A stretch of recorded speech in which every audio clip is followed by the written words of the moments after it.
welcome to our special meeting on August 20th. Would you please rise for the Pledge of Allegiance followed by the moment of silence followed by the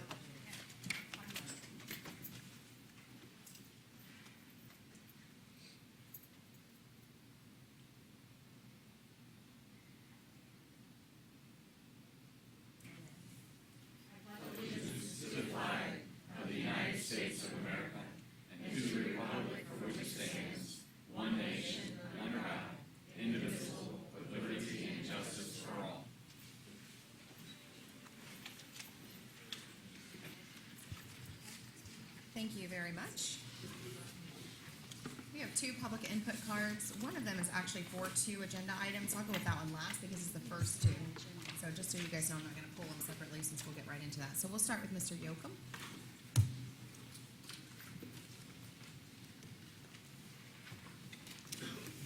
Good morning.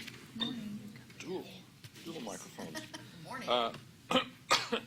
City of Tavares got these also. Nobody can hear anything with them. I just want to comment in general on the items on the agenda. It's very interesting that you have things that are have to do with evaluation, and then reporting of the school year highlights and strategies. And I got to say, for the evaluation, just do double fives. I think there's no question in my view that since Ms. Cornegay came to the meeting and talked initially, just walked right up and said, you got bad retention on students, and you got other things like that, and dealing with facts and measurable issues, and we can see that throughout this presentation. And I'd just like to say thank you to you, and thank you to all the staff that you brought in for implementing a lot of these things. Mr. Matthias clearly must agree because he's able to fly off to San Diego to recuperate and celebrate. I saw an improved budget document that Mr. Ward gave me last week. I'll give you guys some comments on it, but it was just vastly, I think, improved in the ability of communicating. Even in the several PowerPoints that are on here, a new format that's being used for presentations is much clearer. We don't have mixed colors and all sorts of things and hard to read text. It's understandable. To me, that's a major improvement in communications. There are no flowery puff words like that were used in the past. I'm not even going to rattle them off, but the ones that we heard when we got the speeches about Common Core and other things like that, and then there are no subject areas in here that are to divert you from thinking about things like student retention and other important issues like school performance, and I think that's great. There's a policy, it seems, of incremental changes. It's amazing that this process started about the time that Trump took into place. He has been doing incremental changes too, and it's just a vast difference and improvement. And I just want to say, high fives. Thanks. Thank you. All right, Mr. Tibbetts. He's speaking about 3.01 and 3.02 this morning.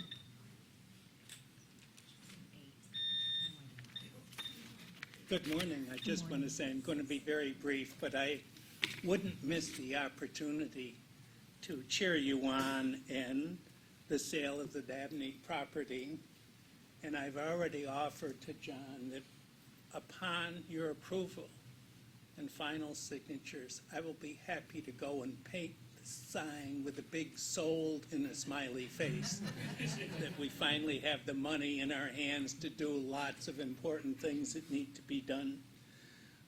The only other comment I wanted to make, that I went through the evaluation scoring rubric for the superintendent, and at the end of it, in page 2, it says, and if she gets this, then this amount of money, and this amount of money, talking about the objectives. But now I went to try to find those objectives somewhere. And I know it's my lack of technology. I know it's probably in that website somewhere. But when you do something like that, make a reference to it. So if you make a comment about objectives, where are they? What is she going to be judged on? Anyway, I couldn't concur more with the comments of what a great year in her first year. And I know we're all excited about it, and know that you just scratched the surface in terms of what's going to come. And we thank all of you, not just the superintendent, but the rest of you, because without you, she wouldn't be here. Thank you. Thank you, Mr. Tibbetts. All right, Superintendent, we are on 3.01. I see Mr. John Carr. We're going to talk about that. Is Mr. Carr coming up for that one?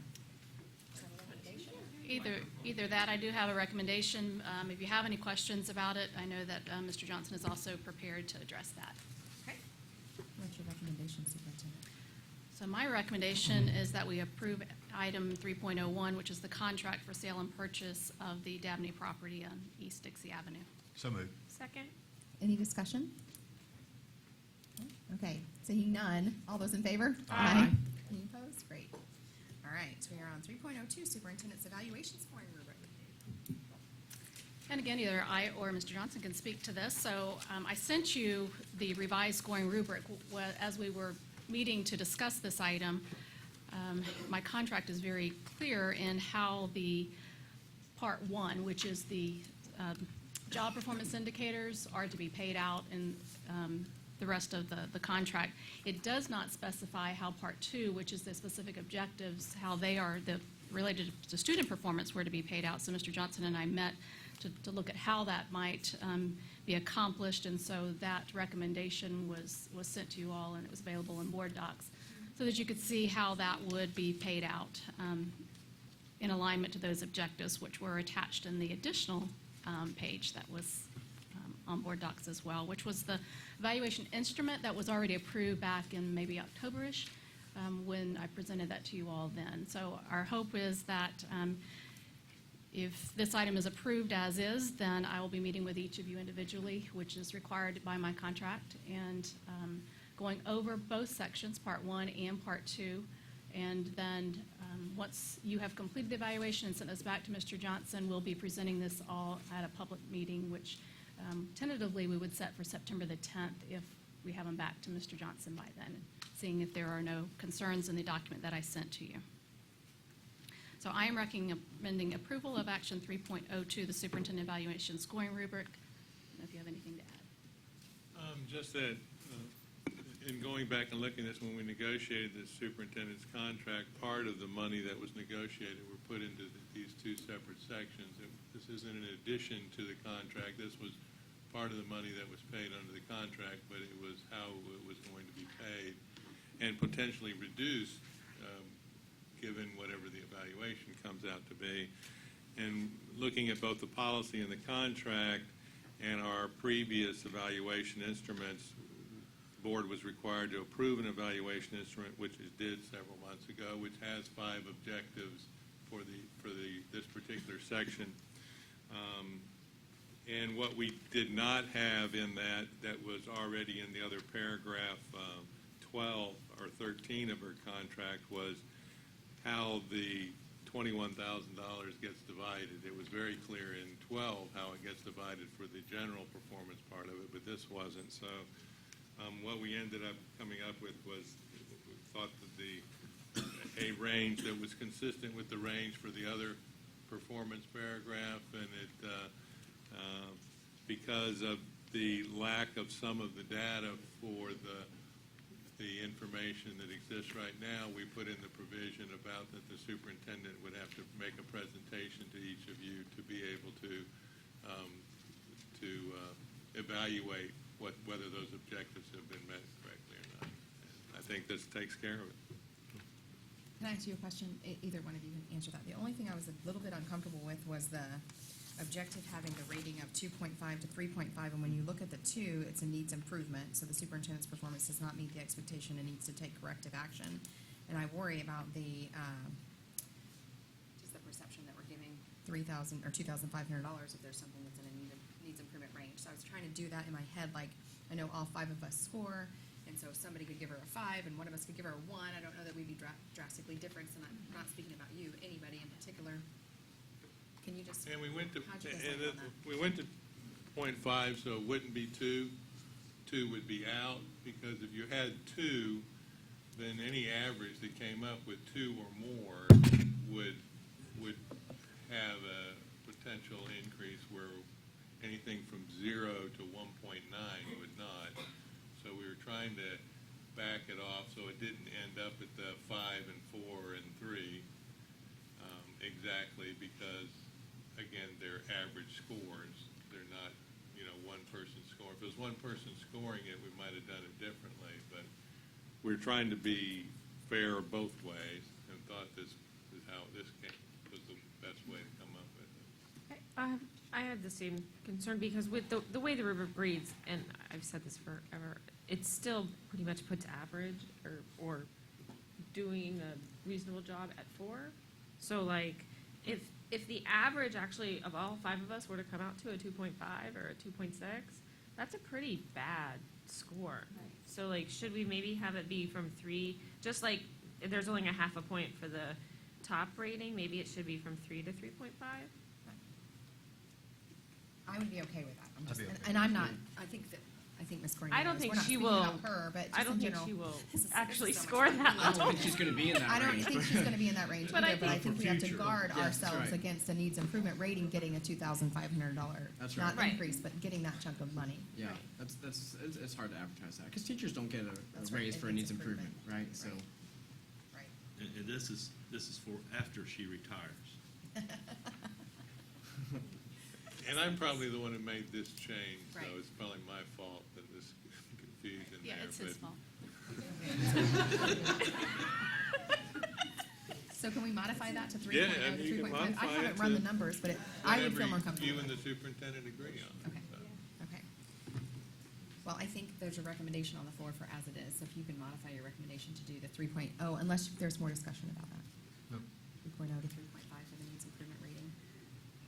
So we're changing the last line so that the average rating from 3.0 to 3.5. Okay. All right, well, I'm going to amend my recommendation that we adopt the superintendent's evaluation scoring rubric with the change to the bottom line objective has an average rating of 3.0 to 3.5 will equal $2,500. So moved. Second? Any discussion?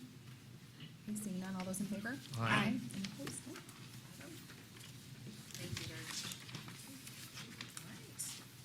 Now we're gonna have a shift in the presentation, so.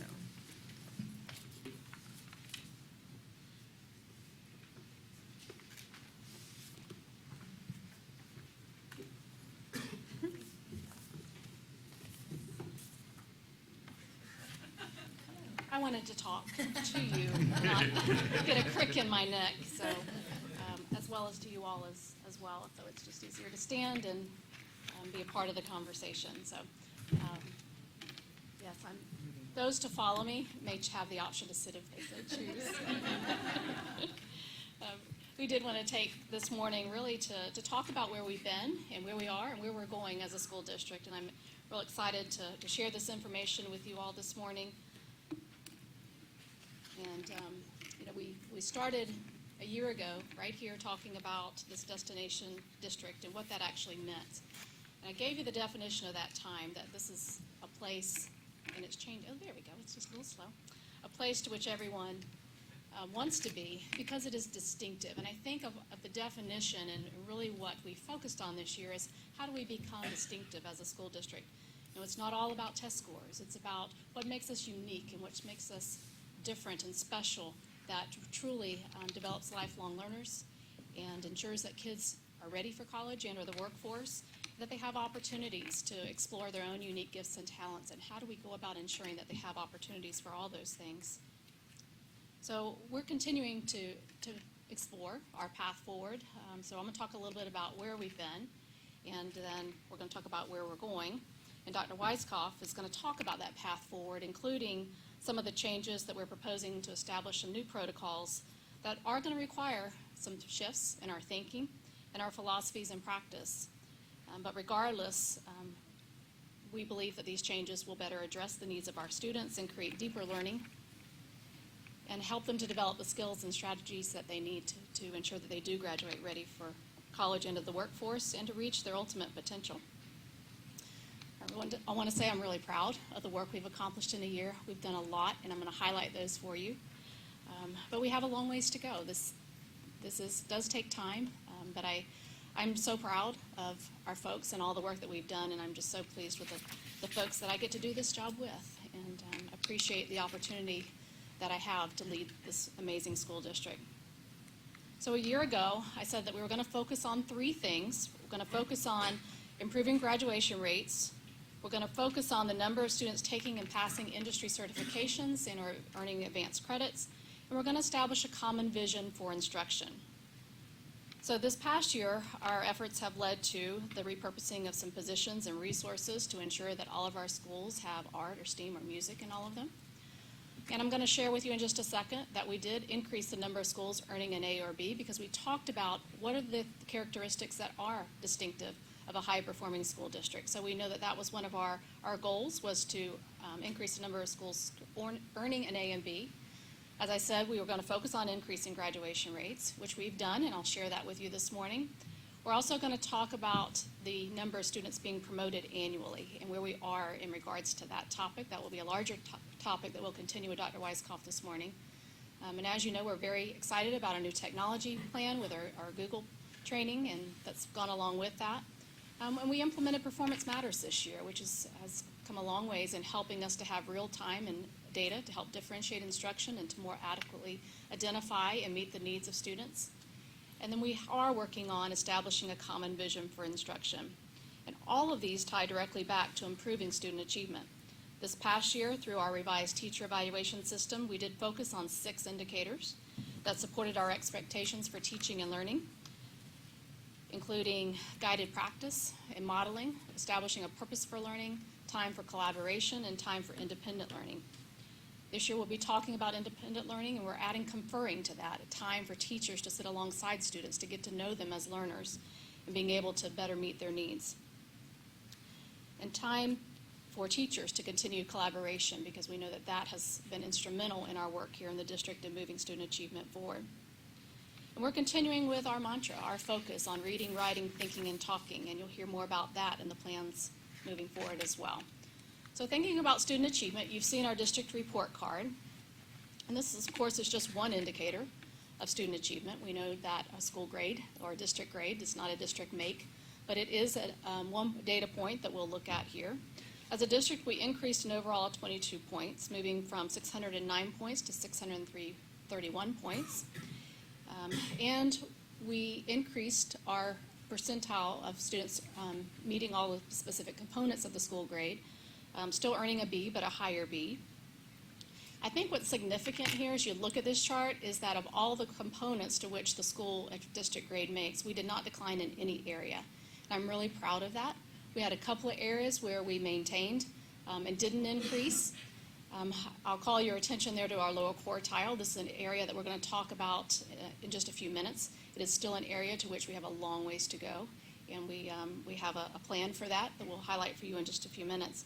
But I do think it's something to stop in the fact that what research shows is that when there's a change, a significant change in a school district, whether it's a new program, whether it's new leadership like we experienced here, that there is statistically an implementation dip.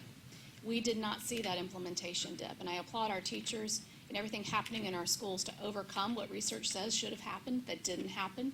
We were very consciously working to make sure that that didn't happen, but you just never know till the results come out what that impact is going to be. So I'm pleased that we didn't. We see a lot of green there, the areas in which we did move up, but we're still hovering around that 50% mark, and we're not happy there. So we still have some work to do, and we know that. But I think it's time to stop and celebrate the fact that we didn't decline.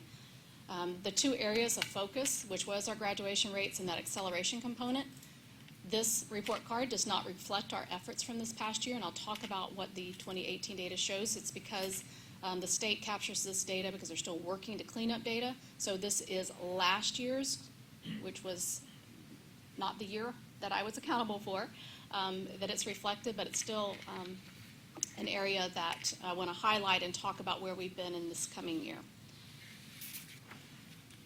So where did we do in the first objective, making the grade? This was all schools scoring an A or B. We did increase from 19 schools scoring an A or B to 24. And of the schools that rated a C, half of them showed some pretty significant gains, just not enough to get to that B range. Some of them were 1 or 2 points away from a B. And so we have, of our 41 public schools, and this does not include our charter schools, of our 41 or 41 schools, we had 31 of them show gains, whether that gain was in the C range. We did have 2 schools that declined, and we will talk about our plan for them in just a few minutes as well. I highlighted a few minutes ago that we're also working on the number of students that are being promoted annually. So here is the retention data for this past year. You can see that in our elementaries and high schools that we did reduce the number of students that were retained. And this is an area I'm just highlighting the data, but Dr. Weisskopf's going to go in detail into this particular one. This is one that will tie directly back to some of the challenges that we face as we think about retention and we think about that lower quartile as well. The only area in which we had a slight increase in our middle schools. This is directly attributed to some of our policies and practices that Dr. Weisskopf is going to explain to you in just a few minutes. And so this is an area that we're going to discuss in detail. But I do think that overall reducing the number of students that were retained by 180 is significant, and this was through a lot of very intensive work as teachers really focus on the needs of each individual child and ensuring that there is remediation, timely remediation, that we're not waiting, that it's intensive. That's that whole idea of conferring when you identify a child who's having an issue, either through small group instruction or that's one-on-one time. If we continue to focus there, we'll further see our numbers of retentions decrease. Our graduation rates, and this is a caution, so I'll give you a little disclaimer here. The state is still working on data cleanup and corrections for students who met the graduation requirement maybe through the summertime. So here's what we know based on the data that we've submitted, that we project that it's going to be around 85%. So if you think about what we were right around 77%, an increase somewhere in the mid-80s. Now, give or take, don't hold me to this, but we know that it has changed significantly.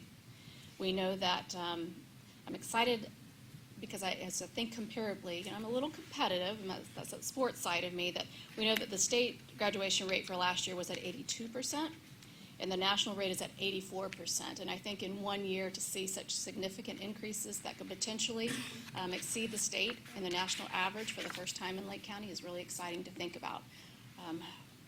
I'll highlight some of the reasons why this happened, but again, it goes back to very intensive focusing on individual students and the tracking process that was in place to ensure that this was a major focus for us as a district, knowing that that 76% and that 77% range is absolutely not reflective of a district that's working to meet the individual needs of kids or preparing them for college and career when we're losing so many of them along the way.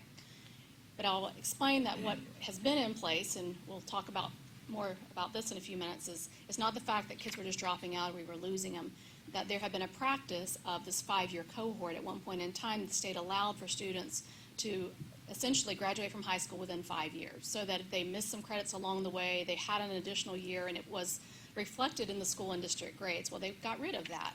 And so it's been a little bit of a shift that we get back on this idea that students have 4 years to graduate from high school, and we have to ensure that they're remediated properly along the way. We do credit recovery along the way, and we don't allow that 5th year, which is what we attributed the lower graduation rates to in the past. And I've explained that before, that it really wasn't. It was something that was allowed and a practice that continued for a while that we needed to adjust. So I couldn't fit all the highlights for acceleration on our screen, so here's just a few of them. As you know, we established the Office of College and Career Readiness to provide a very laser-like focus in this particular area. We also added those graduation facilitators and a tracking system in each of our high schools, and that's pretty amazing to see if you haven't been in some of the high schools and really been in their data rooms, and sometimes it's in the principal's office or in the guidance counselor's office, where they have on the board, these are the numbers of students, these are the students who have yet to meet the graduation requirements. They know who their names are, they know exactly what they're missing, whether it's the online component, whether they're missing an acceleration or online, whether it's online or whether they're missing a credit. And they are focusing on those kids, name by name, student by student, to ensure that those students are graduating. And that's what happened this past year. So this past year, as we work our way down, we'll see that as kids come into the 9th grade, we'll be on top of it. We'll see more and more kids continuing to graduate. We did increase the number of students passing industry certification exams. I'm going to share those numbers with you in just a second. They're also something pretty significant. As you know, we revitalized the Construction Academy at Leesburg High School for this coming year, and there was a lot of effort that went into that this past year. And also a lot of planning with our UCF partners to launch our Teaching Academy at Tiberias High School this year. We expanded dual enrollment opportunities for all of our students. We added online dual enrollment for the University of Florida, just for Mr. Dodd, and expanded our online and face-to-face dual enrollment options with UCF, Lake Tech, and with Lake Sumter State College. We have instituted a remediation acceleration block at all schools, and Dr. Weiss, I think, will highlight that expectation as well.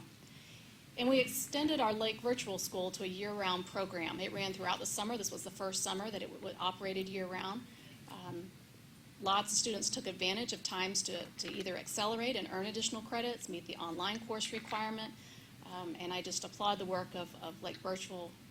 They did a tremendous job in year one with, I didn't get a single call. It kind of ran flawlessly throughout the summer as they've met the demand of a lot of kids to get those additional credits. Also some credit recovery that happened through Lake Virtual. And as you know, this year we've also are implementing the ACE program at Leesburg High School, so that was another area of focus as we look to provide more acceleration options and continuing the work of the district to expand the AP capstone with both Eustis and Tiberias High coming on board this year for those. And then we also provided collaboration opportunities for our advanced placement teachers. A lot of them may teach on their campus and a course to which there is not a counterpart to collaborate with, and so our Office of College and Career Readiness offered opportunities for them to come together as colleagues across the county and meet throughout the year to share ideas and strategies, and that has gone well for those who've taken advantage of that as well. And then, of course, we always highlight when we think about our acceleration opportunities, the Health Science Collegiate Academy. We did expand our community partnerships this year. We have clinical agreements for our CNA programs. We've increased from 6 to 12, which include Waterman Hospital, Benton House, Central Florida Health Alliance, Claremont Health and Rehab, Colonial Lakes Healthcare, and Cranesview Lodge. And so a lot of outreach of Ms. Ellis and her crew to get out and establish these partnerships, more opportunities for kids to have internships and externship opportunities. We also established a mentoring agreement with Leesburg Regional Medical Center to support certified medical administrative assistant students as well. We opened this program, as you know, it was closed for students only to our south. We've now opened it up across the districts for those students who have transportation and who want to be a part of the program once it moves over to Lake Sumter State College to be fully dual enrolled on those campuses. So we have increased the enrollment from 85 to 189 students in 1 year, and that is significant. We're hoping to retain them there. A lot of that is just the excitement of those students who did participate and the word getting out that this is a great opportunity, and really some outreach to parents to say, don't miss this incredible opportunity for your child if they have any interest, whether they go into the healthcare field or not, just to have the skills that are offered through the program is tremendous. So I mentioned increased industry certifications. This was one of my objectives and goals, and you can see that we had over 800 in 1 year taken and passed. And again, this really goes back to the hard work of our CTE teachers and our College and Career Readiness Department, who focused intently on ensuring that all kids had opportunities to take exams, also aligning and providing more opportunities for exams. Maybe they didn't have the right exam attached to certain programs, and so there was some realignment done there to ensure that every student who took a course that was eligible had an opportunity to take an industry certification and pass that. So again, kudos to them on a job well done. We have focused on recruitment and retention of teachers this year. The district rebranding and communication enhancements were part of that work. We do have new school and district websites for people to get more information. We launched the mobile app. And we also, hopefully, before we leave today, we'll share with you a brand new district video that we've been working on for the past several months to highlight the school district to use as a recruitment tool and a communication tool. It's a little long, but it was intended to be able to take different segments of the district, break it up into smaller components, short video clips for social media, and so I'd like to show you that in its entirety if we have time this morning. If not, we'll certainly get it to you soon. And we expanded our employee recruitment efforts. We added the additional recruitment fair this year that was very successful for not just instructional personnel, but for all personnel. This summer, we focused a lot on culture and climate and the expectation of school leaders to develop positive school cultures and climates, and what those expectations are, and how do we do that as a district as well as each individual school, and set some very clear expectations for leaders that we are going to have positive culture and climates. We're going to be good to people. We're going to take care of our people, whether they're little or whether they're big. And so lots of training around that this summer, and so we're already beginning to see the work of our school leaders to ensure that there is a positive culture and climate on every campus. I did continue with the teacher focus groups. I did 13 of them over the course of the year, and a lot of the things that you saw came out of direct results of teachers just asking if, it would help to change my culture and climate if you offered this or you offered that in addition to compensation. We talked about that, but we also focused on some things that we could just do to make their lives better. We did secure funding for increasing employee compensation, and I applaud the work of Mr. Farnsworth and our team, as well as that of LCEA and SEIU, who do have tentative agreements on contracts that all include compensation coming to a vote here in September. And we know that that took a lot of effort and planning and collaboration, and I'm just really proud of that work, as I know you are as well, the time that they invested in that. And then I wanted to highlight, because often we forget, the year goes by and you think back, and I thought about all the challenges and things we faced this year, and we forgot that we were closed for a week for a hurricane, soon into my tenure, and I really appreciate the way that you as a board and the district really handled that situation. I think that we were good to our people. I think that whether it's before, during, or after, we took care of our folks, and I know that they're appreciative of that, and I am proud of that.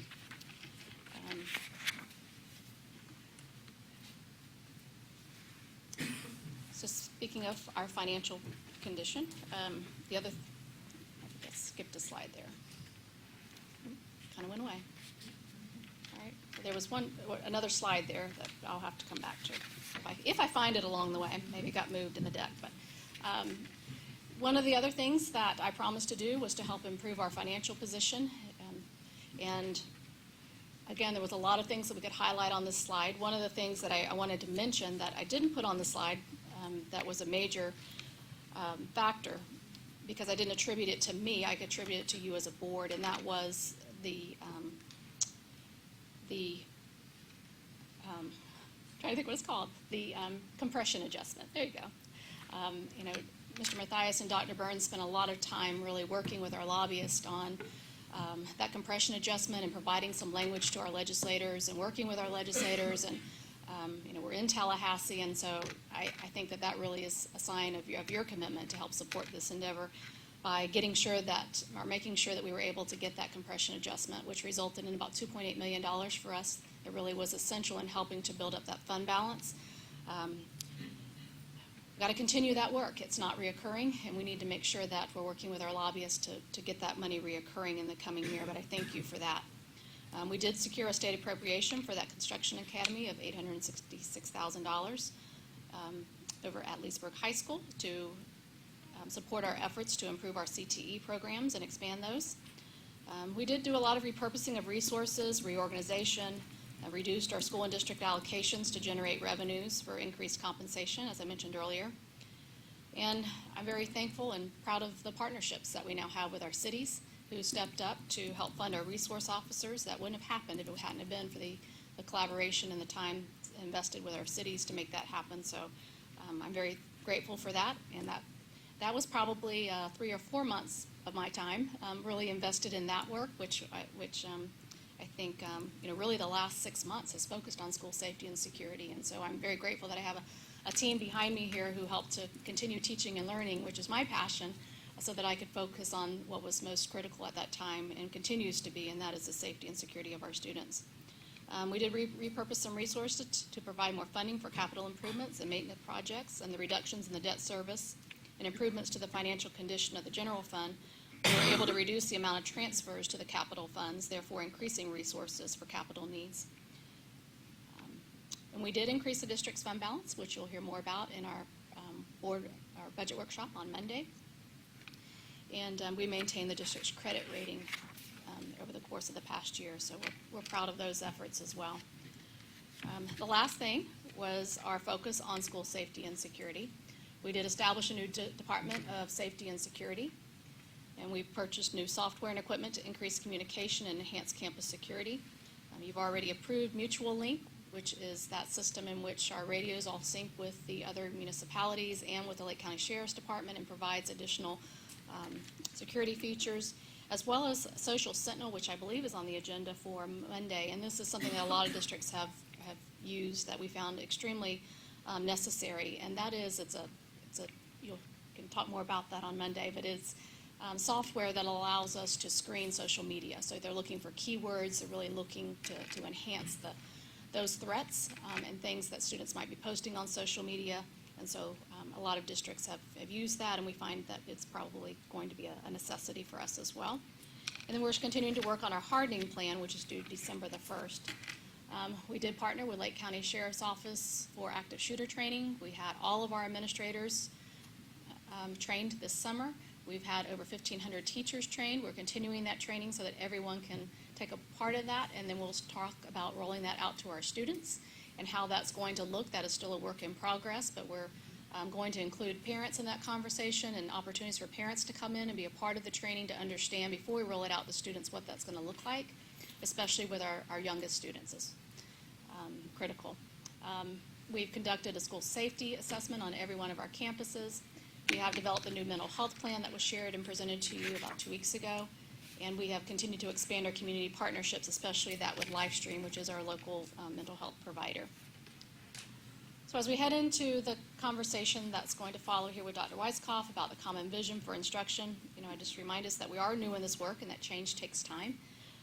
But again, I'm very proud of the work we've accomplished thus far. This year, we're going to focus on greater clarity and direction for improving instruction with intensive focus on literacy instruction. And we're going to continue to define the experiences that we want our students to have, how we want our schools to look like, sound like, and feel like, so that we can prepare students for their ultimate potential, as well as ensuring that they graduate college and or career ready. So thank you again for the opportunity to lead Lake. This is just year 2, so the journey continues. Year 1 was busy and full of a lot of challenges and successes, but I look forward to what lies ahead, and I thank you for your continued support. And I'm going to turn it over now to Dr. Weisskopf. Who may stand or sit? I'll stand. It really is easier.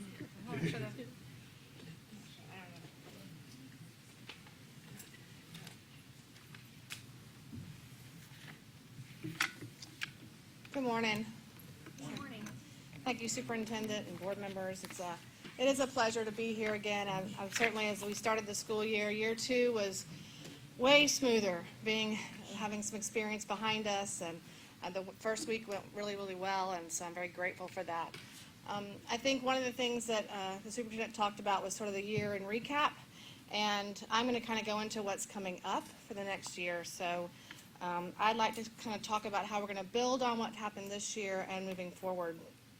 One of the things that we know is that leadership matters, and as you know, we hear from the best, and it is a privilege to work under Mrs. Cornegie. I want you to know how lucky I feel and privileged I am to be able to be here. She asked me to come change the world with her, and so I said yes, of course. And so we're going to continue to do that slowly and surely as the years go by. So we are starting at the leadership level. I want you to know that we hear oftentimes about the administrative ranks that we have, and we are committed to ensuring that we have the best leaders in schools.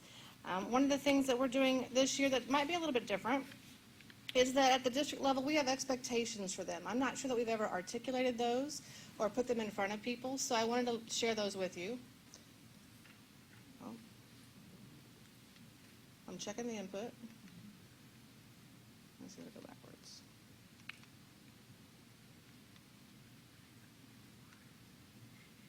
I can hit back on it, Natalie. Oh. There we go. There they are. So we spent time this summer with each leader doing some data chats, talking about their data, and reviewing their plan for this upcoming year. We also outlined these 6 expectations as a Lake County leader. Well, I believe firmly in the idea of a little pressure and a lot of support. I felt it was time to outline leadership expectations to ensure leaders understood the foundational practices that would move schools forward. When we talk about loose, tight leadership, these are the things we're going to be tight about. And so you can see up there several best practices in what happens in schools, and we wanted to ensure that they were going to happen every year and every day. So leaders have flexibility into how they look at their school level, and the regional executive directors will be monitoring these as well as coaching leaders on making sure that these are put in place effectively. So when we begin to consider, like, how do we build on the work of this past year, we start by looking at what all schools and students are receiving in regards to instruction, and then looking at data to determine what level students are learning. So, there we go. So the superintendent spoke about our achievement overall earlier, and I want to just reflect back as a beginning point to measuring student achievement over the past year. Well, I am satisfied with the gains in the two areas, and I'm happy that we did not experience an implementation dip as the superintendent spoke about earlier. I still want to see us be more successful with more students. We stay around the 50 to 60 range, which means that we're meeting only half our students' needs when it comes to ensuring student learning. And based on the leaders and teachers and staff and students that I've had the pleasure to work with, I think we have enormous potential to do much better. And so there were a couple of things that we talked about this past year, and the mantra spread. The idea of reading, writing, thinking, and talking every day, all day long, certainly has become something that people know about. It's a simple expectation that yields complex results when implemented system-wide. When we think about implemented system-wide, it means we want it happening 90% of the time in 90% of the schools. Research says that's the only way we're going to see big change occur, is it happens that often and that in that many places. So this year, as we continue with the same expectation, we'll look towards making the work students engage in more authentic. So this idea of authentic literacy has sort of become a little bit of a way that we're going to do some more definition around. And we also we sent over 50 leaders to the Professional Learning Communities Institute this past year. It was right after school got out. Chairwoman Luke, you attended as well. And it helped us build understanding around why we need time for remediation acceleration. And I'm going to take a little bit of opportunity this morning to kind of talk about both those pieces as we go throughout our morning. So let's talk about this idea of authentic literacy. So when we think about this idea of reading, writing, thinking, and talking, we had lots of opportunities this year monthly with leaders to talk about what exactly counts when it comes to reading, writing, thinking, and talking. And what we know is we want experiences that reflect experiences that can occur outside of the classroom. So this is sort of the definition that we used this summer at Summer Leadership. So when we think about how do we know the difference, here's some things we'll be talking about this year. So we're going to help schools continue to incorporate more real-world experiences into their instruction. And here are some examples. So if you have students doing a book review, that's authentic because you can go on Amazon and you can find them. If they do a book report, they're doing school. You can't really find a book report out in the world. It's a simple shift that helps kids see big connections. If you think about writing a summary of everything read, that's pretty much doing school. If they participate in a book club, that's an authentic experience. If you think about blogging about their learning, that's an authentic experience. Completing a packet about what they've learned, that's doing school. So we're having lots more conversations around this idea of authentic experiences. We know that sometimes assignments will be school, and we get that. And sometimes it's necessary to lead to the authentic experiences that could occur later. But we are really going to work on helping people incorporate more authentic experiences for students. We are also looking at what our core instruction looks like. I'm going to give it a second. So oftentimes we think we can't get it all in, and we want to think about how do we decide what's really the right thing to do during class. So we felt it was very important to begin to clarify our core instruction and what our definition of that is. What? Okay. So what we did first, we just launched our literacy blocks. So basically, we outlined what should literacy look like in a K-2 classroom, and we outlined what it should look like in a 3-5 classroom. We've created a simplified version. We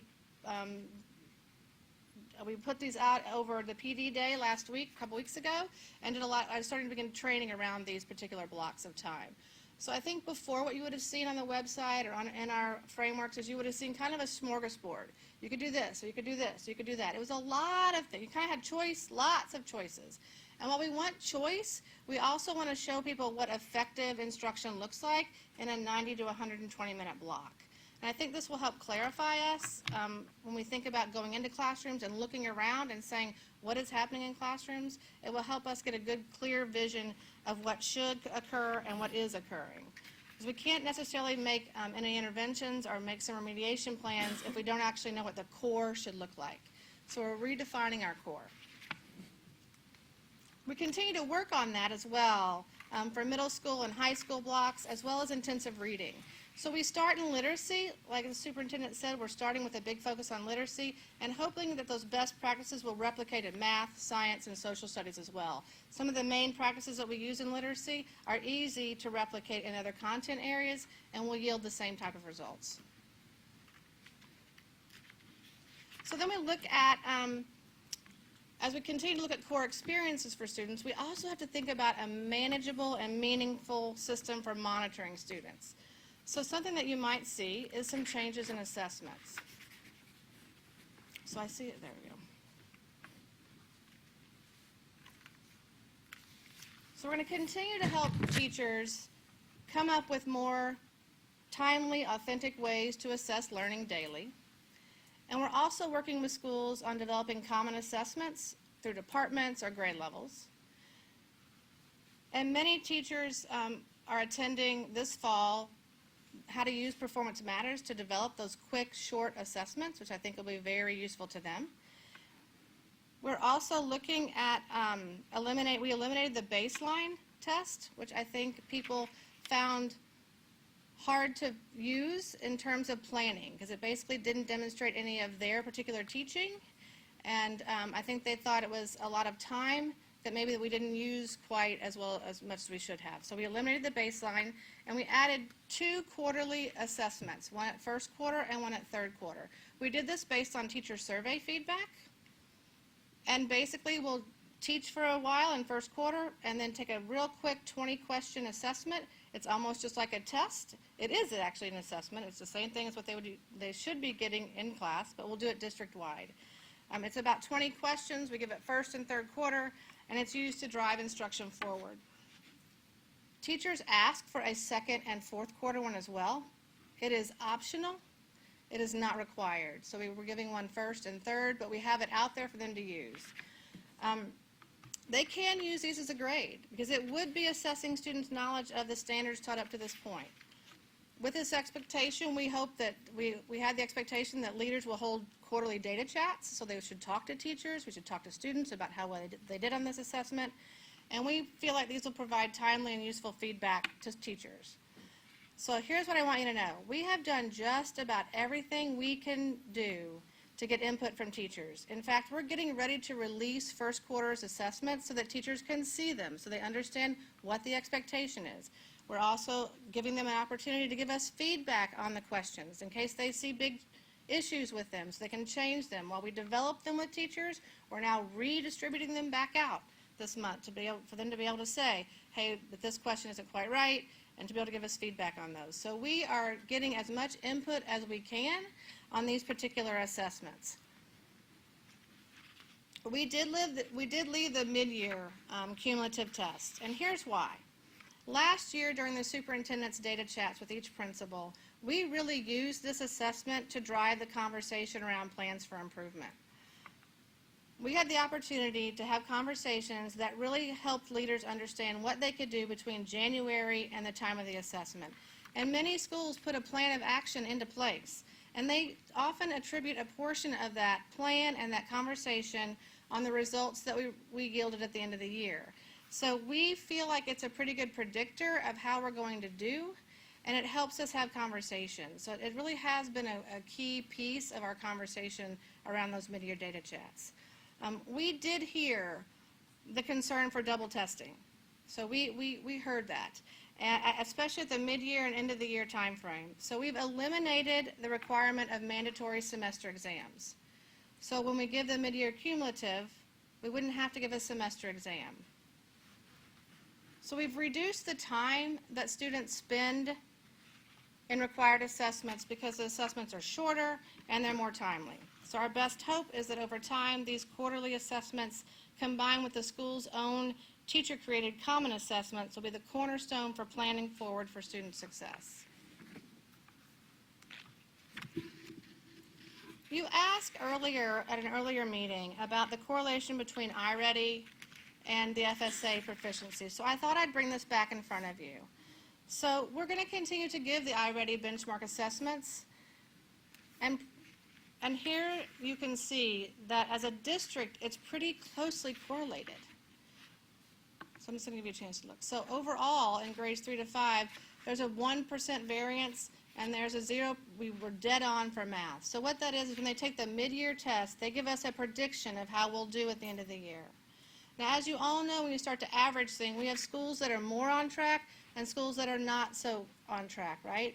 But it's a lot about what you do between the time you take the mid-year and the end of the year. So if you change your course of action, then you can make some results. So you can kind of see how that works out in 3rd, 4th, and 5th. Do we want, is the goal to have what happened in ELA, or is the goal to have what happened with math? Because in ELA, we have gains, and in math, we have exactly the same results. So which one is your? Well, you're only a percent off. Right, like math matches, right? Right. So And obviously, ELA like, I don't think every year we're going to be dead on in math. Like, that's a pretty. But do you that was want to pretty- be dead on, or do you want to see gains? Well, so it's a predictor. So basically what they do is it's not like this is how they did it the mid-year. You're not saying we scored this at the mid-year, so we're going to score the exact same. iReady does a formula that if you score here, and based on the current use of how it's being implemented, that's a predicted score. You'll predict this they can predict your score at the end of the year. So it's a nice predictor for us. And you can see that it's pretty close to So what it's we. worse in English, though. So their predictions Yeah, are we worse. scored a percentage higher in overall than that they predicted us at. Okay. But that's pretty, I mean, if you're going to use them, that's pretty close. And if you're going to use a system that helps you predict where you're going to be, this is a pretty accurate system. So probably the biggest shift that you'll see in our focus this year is a shift from a focus on teaching to a shift to a focus on learning. While we continue to provide support for best teaching practices, we want to ensure that we have a system of support for students regarding gaps in learning. And the first thing I want to assure you is that we have a plan of action for the 2 schools that showed a decline in their scores. So this is sort of an overall view of what's happening with these 2 schools. And I think what I want you to pay attention to particularly is the 3rd column. So one of the things that has happened in the past, my understanding, is that once a school receives in the DA status, they sort of go to one department. They basically get Katie, right? So Katie's department comes in.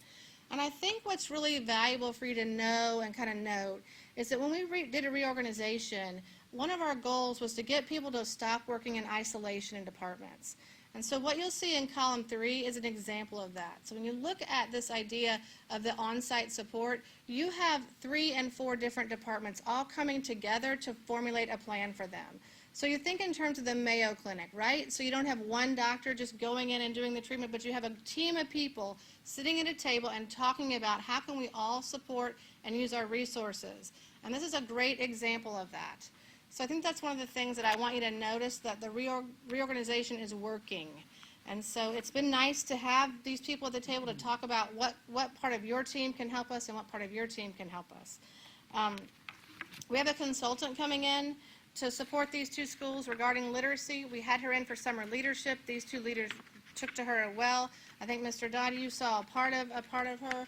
And she's coming in to work with them in terms of implementing good literacy practices. We also have an item for you on the next board agenda about a program called Level Literacy Intervention, and it's a program by Fontes and Pinnell that provides small group intervention in guided reading So it's teacher-led small group with text and with nice formulated lessons that help move kids along quickly. And so we feel like this will really help our most struggling learners. And we're also going to continue to shore up the strategies that we already have in place and use the resources that we have already in place. So we also talked about this a little bit earlier. The superintendent put this data, I think, in front of you. And we look at the data around learning gains. We notice once again that we see about half our students making a year's worth of growth. And our lowest quartile data hovers in the in the 40s when it comes to a year's worth of growth for our most struggling learners. So while we continue to do well with students in the middle, we must really begin to work on our system of support for the struggling students. And if we can improve student learning in these areas, it will increase our overall achievement of all students. So this is a priority for us this upcoming year. And I'm going to tell you right now, it's going to take longer than a year. So it's going to take us a while. So we didn't get here suddenly, and we're not going to get out of it suddenly. So one of the things I asked for is time. I think we'll see progress, but we're going to need some time to move this particular system forward. However, we have had a good start. We have, last year, Katie outlined a plan for the multi-tiered system of support, and we worked on certain areas. We worked on things like getting our framework and protocols in place for MTSS. We worked on providing a centralized system. We showed you Performance Matters. We brought it to the board workshop earlier this year. We also talked about aligning our expectations and getting districts and departments all on the same page. We also talked about we've done a lot of professional development in this area. And then we also increased parent communication. So this year we're really addressing areas 3 and 5, and that's to kind of ease the paperwork of this system. I think you'll see we've got a great plan for that, as well as providing additional time for targeted interventions. And so those are two pieces that I'm going to talk about next. So one of the things to look at is the paperwork piece. So we bought a new system with Performance Matters, and it's the MTSS system. I'm clicking. Natalie, can you hit? There it is. So the easiest way to look at this chart is just to notice the pink. So the pink are all the things that we did before with paperwork that have been eliminated based on the MTSS system. So it's now we can find all of those pieces in pink in the Performance Matters system. So it's either easy to input or already ready available for us just by the data system itself. So for teachers and schools, this is big news. And so we're beginning to launch the training in Performance Matters with the MTSS system. So I think this is a great visual to show that we've eliminated a lot of paper.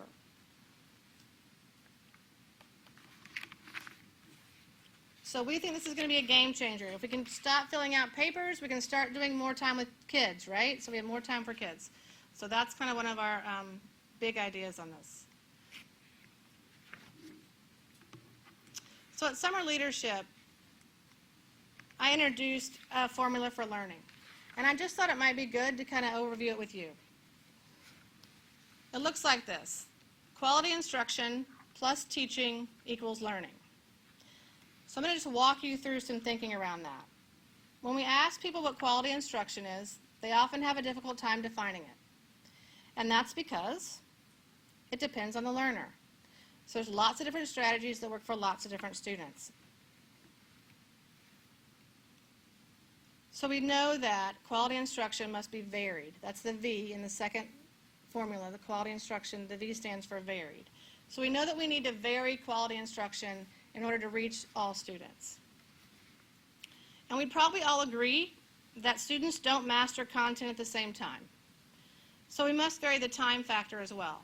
So you'll notice in the second equation, there's a V next to time as well. When we do that, when we set up a system that allows for teachers to vary their instruction and a structure that provides more time for students, we can actually guarantee learning. So learning becomes constant. But in many places, that's not what happens.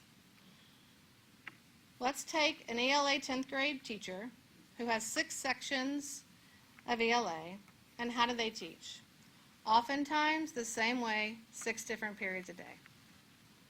So basically, all 150 students get the same instruction.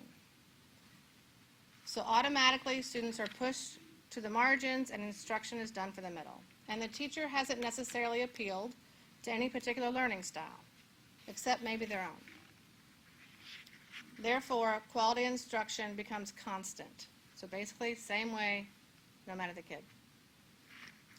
And what else do we know? That time is oftentimes constant. We know that bell schedules, master schedules, test dates, those types of things drive the time that kids have the opportunity to learn. So they get one chance to learn it and one chance to show whether they or not they've learned it. So therefore, time is constant. We can pretty much predict that. And as a result, learning in a traditional system like this is varied. And this is what creates the achievement gap. So if we want to continue with the achievement gap, all we have to do is continue doing what we've always done. And we'll never get rid of it. So if we have this fundamental belief that all students can learn, and it's our job to ensure that, then we have to continue to provide teachers with strategies to support various learning styles, and we must ensure that students have time during the school day for more time to learn content that they haven't mastered. And I have to tell you, this is a foundational belief of mine.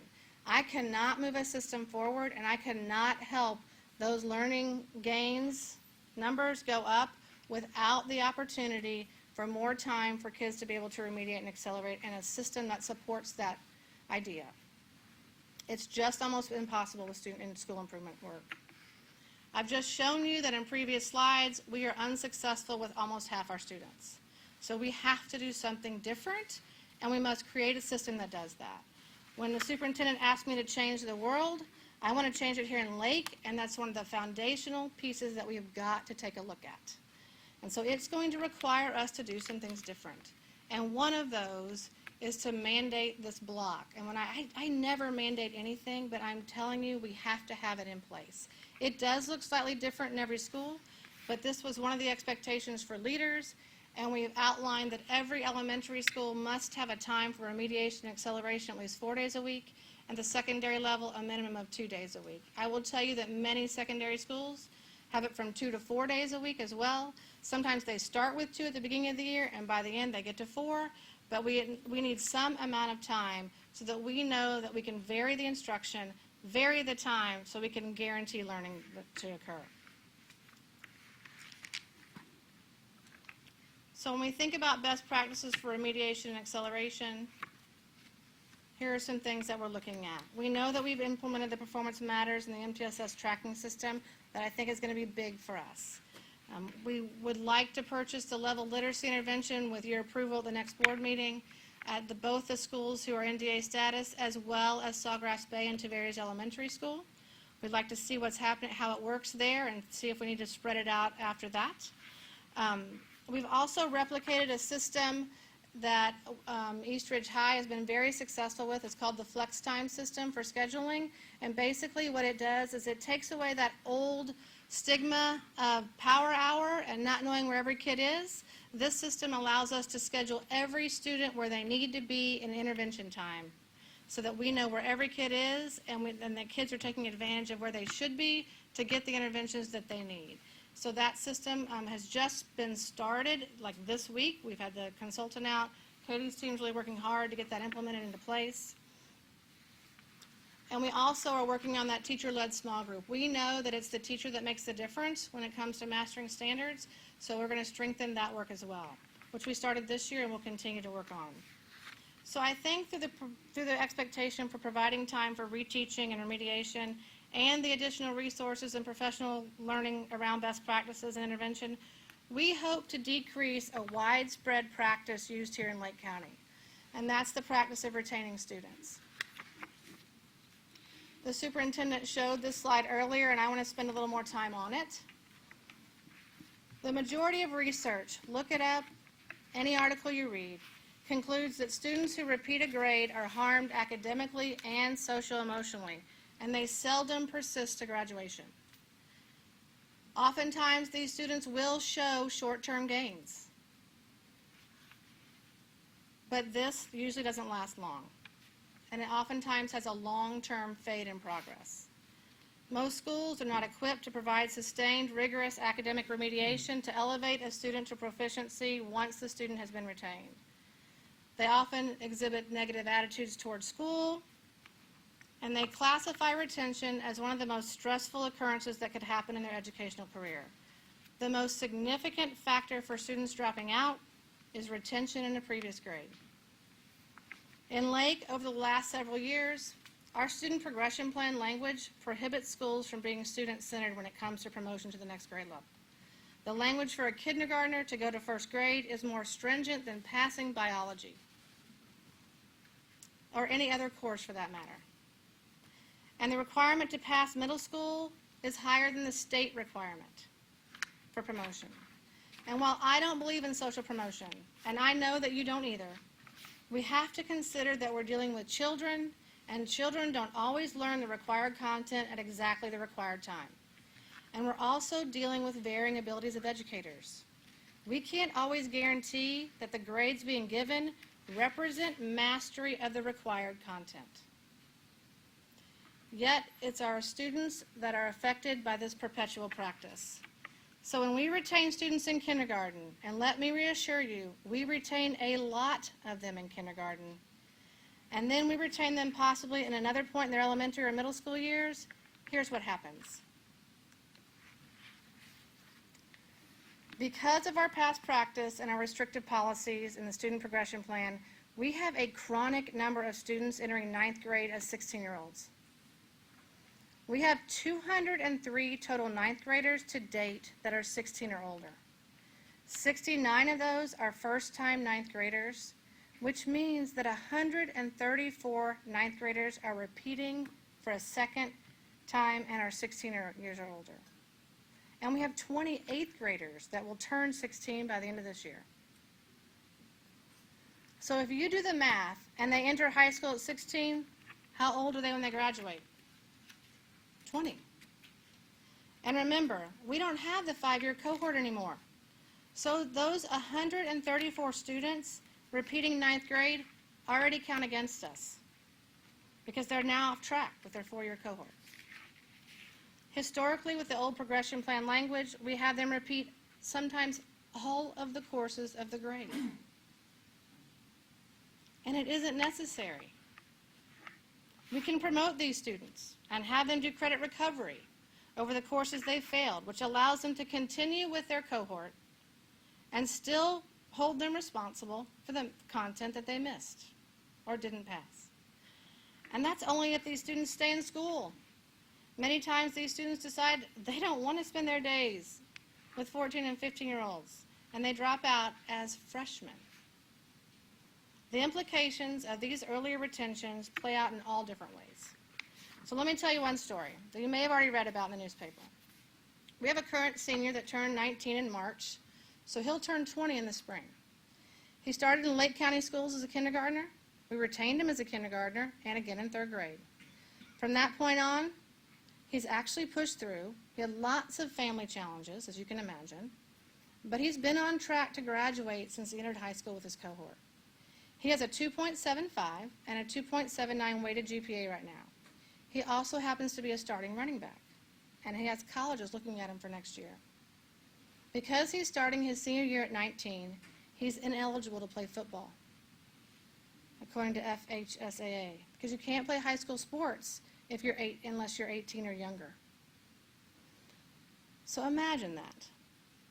The principal, however, appealed his case to the FHSAA, I can never say that right, FHSAA, stating that he'd been on track to graduate the 4 years he's been in high school, and if he'd not been retained in 2 grades in elementary school, he'd meet the 18 or under requirement. Thankfully, the state has granted the appeal, and he's eligible to play sports for the fall only. But imagine the trajectory of his life had they declined the appeal. And all because we decided at 6 and 9 years of age that he needed to be held back because he hadn't mastered some part of that content. And it could have been because of a multitude of reasons. You hear things like maturity. They didn't pass science or social studies because that's in our progression plan in the past. Or as in this case, maybe it's in kindergarten, because he hasn't met 80% of the he hasn't mastered 80% of the standards, 80% of the time. So, I mean, we've got to do something. And I'll tell you, he's an exception to the rule, because he actually stayed in school. So he's a success story for us. Cumulatively, we have 939 students in our system who have been retained more than once. So that's why we have to make some changes we have to start with a progression plan to allow for promotion for these students, but also allow for them to make up credits. That's the first thing we have to do. But the second thing we have to do is change our mindset when it comes to assignments and demonstrating understanding of content being taught. In the progression plan, you'll see a place where it talks about how students can recover from a failing grade. We've added the term redos into this language. And I'm not sure we paid enough attention to that chart in the past. We pay attention to a lot of pieces of it, but that's one piece we should probably highlight a little bit more. Allowing students to relearn standards and then redo assignments and tests to show mastery. When we do this, we're giving students an opportunity to demonstrate mastery of the expected content. I'm going to show you a video that was shared with principals, and we're going to share it again in a Transformation Tuesday. Because Rick Romelli, who's one of the people that we look to around this idea, says it much better than I can.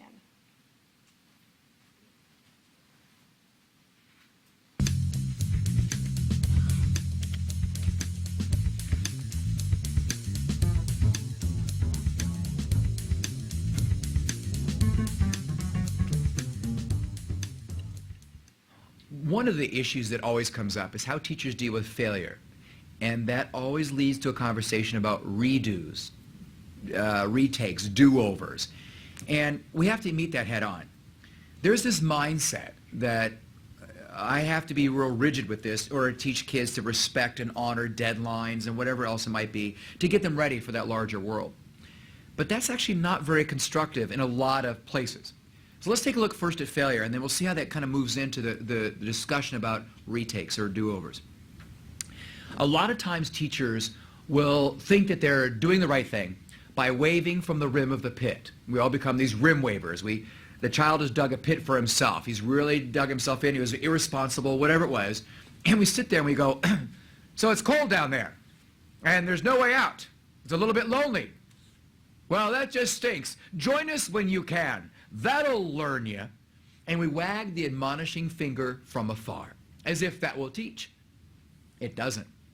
There must be hope. Without hope, you have a much bigger problem than your grading system or differentiated instruction. You have a kid who wants to throw it on the ball and go home. I can't teach if my whole mindset is gotcha, instead of, hey, what do I need to do so you are successful? So one of the things we can do is we can jump in that pit, and we can say, even though it might not be true, we can act like it and qualify for an Academy Award.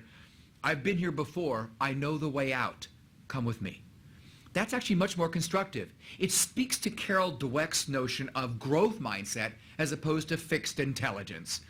I was never good at math. I won't be good at this math. I will never be good at math. I don't have a math gene in my body. Just let me take the test and let me take my F. That's fixed intelligence. Growth mindset is more, you know what, I don't know it now. But with enough effort and the resources, I can come to know it. And to the same level as anybody else who knows it well. That's that growth mindset that we want to cultivate in our classrooms. A lot of teachers hide behind that 50-50 notion. Like, the kid has to meet me halfway. No, after 25 years of teaching, it's much more 60-40.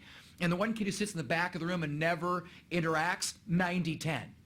We don't want it to be, you can get a horse to water, but you can't make it drink. We want it to be, you can get a horse to water, but you can't make it thirsty. It turns out you can. As the old joke goes, hand out salt licks to every single kid. I have to get them to the content and make it so compelling they want to drink from it. I don't leave it to their immaturity. For instance, a kid who says, I don't care if I get an F, school sucks. Pardon the vernacular there, but that happens a lot, either spoken or at least considered. That kid who says that I don't care about the F, school's just terrible, should not be left in charge of his learning and thereby his destiny. But a lot of teachers abdicate their responsibility. We're like editors working with writers. One of the great things we do if we're editing somebody else is save the writer from himself. So I'm going to jump in and get face to face with that immature morphing human, and I'm going to say, no, you're not allowed to give up on yourself. I'm now going to put everything in place so you actually partake in the content and you learn. I won't let his immaturity or lack of development dictate the level of his rise. So failure is not something to demonize. There's a wonderful saying, a wonderful book out there, Failure is Not an Option. NASA scientists use it. Lots of people use it. Business leaders use that phrase. But they do it and they explain what it really means, which is very, very powerful. But if we use that phrase just by itself, it actually becomes a negative. Failure is not only an option, it is preferred. Exposure to consistent success doesn't teach us as much as exposure to failure. In fact, in the top 3 all-time best teaching strategies, recovering from a blind alley, a stumble, actually teaches more than just walking normally through it and never falling. We want to make it actually okay to fail, but then to recover from it. And if that means we do this, it means that zeros are fine, Fs are fine, as long as they're recoverable in full. Now that begs the question, what about retakes and do-overs? Do I count them a lot? Do I not? What's up with that? Well, it turns out if you look at a lot of the instructional models and research out there, we have to do things over and over again. I know some studies suggest 24 times before we can get to even 80% proficiency. Well, that's important. I get that. That's fine. But how do people become really, really proficient? By doing things over and over again. But our classrooms don't allow for that because we have this curriculum overload. We have to get through this over and over. But try to imagine, I've got time to do 24 persuasive essays, 24 labs on ions to teach you about ions. We don't have time to do that. So we think we're teaching them deadlines and responsibility, but actually doing something that is not sound instruction. That's not good. So from time to time, as time and resources allow, we need to open ourselves up to redoing things. So think about it. LSATs, MCATs, praxis exam for teachers in the United States, bar exam for lawyers, CPA exams for accountants, driver's license tests, auto mechanic certification exam, pilot's license tests are all allowed to be redone over and over and over again for full credit. High stakes, fully reflective of the larger responsible world kids will one day enter. They're allowed to be done for full credit over and over again.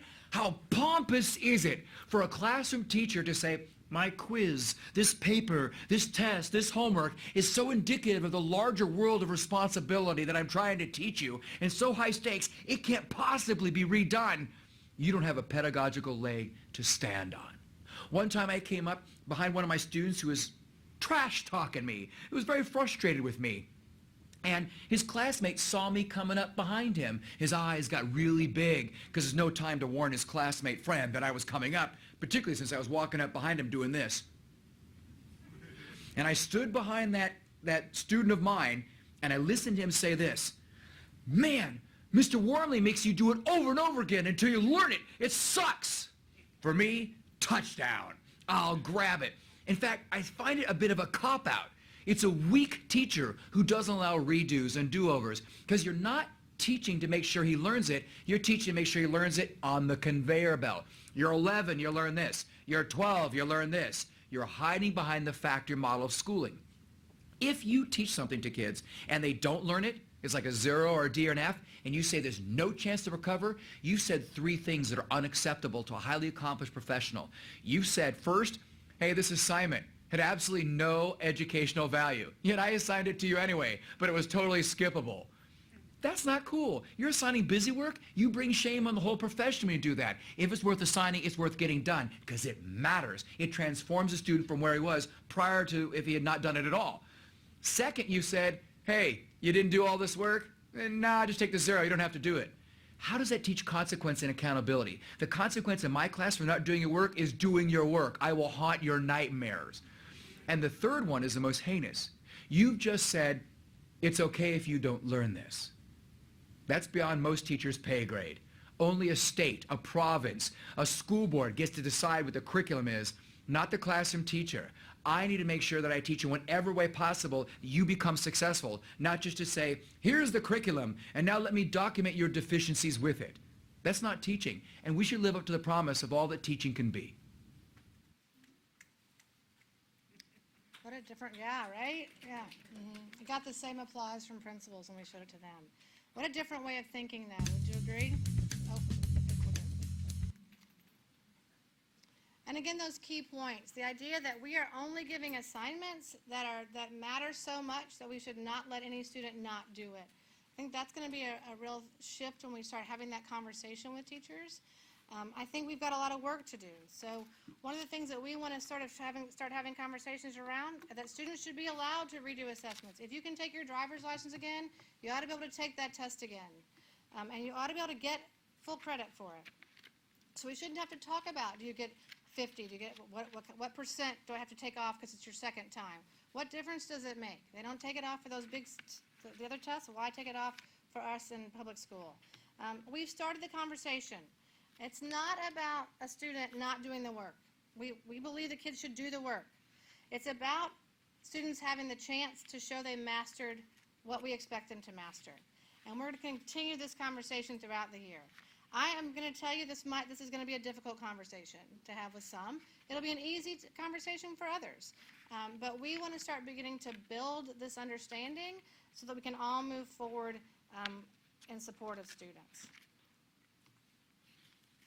So I also want to tell you about another conversation that we're starting. I'm going to say this twice. We are not changing the grading scale on the student progression plan. It is not changing, all right? But I do think we need to begin a conversation around it. We want to build the understanding with schools about why a 59-point spread is extremely harmful and unrecoverable to students. And with your permission, every once in a while, I'd like to bring you some stories back about why that is harmful to students. And I have several kind of in my back pocket, but I'd like to save them for throughout the year. You know, grades are a shorthand report of what they know and they can do at the end of a learning's journey. And time again, it's a low F in the first or third quarter that really, really causes a student to fail a course. Sometimes they just can't get the hang of it in first quarter. But by second, third, and fourth, they do fine, but they don't get promoted because of that first quarter grade. And oftentimes, it's a low F. So when you look at the spread, thinking about this always makes sense to us because we've been in schools forever. So it's the way it's always been done. But if we really want to make systemic change, we have got to think differently and challenge the way things have always been done. In fact, consider this. What if you reversed it?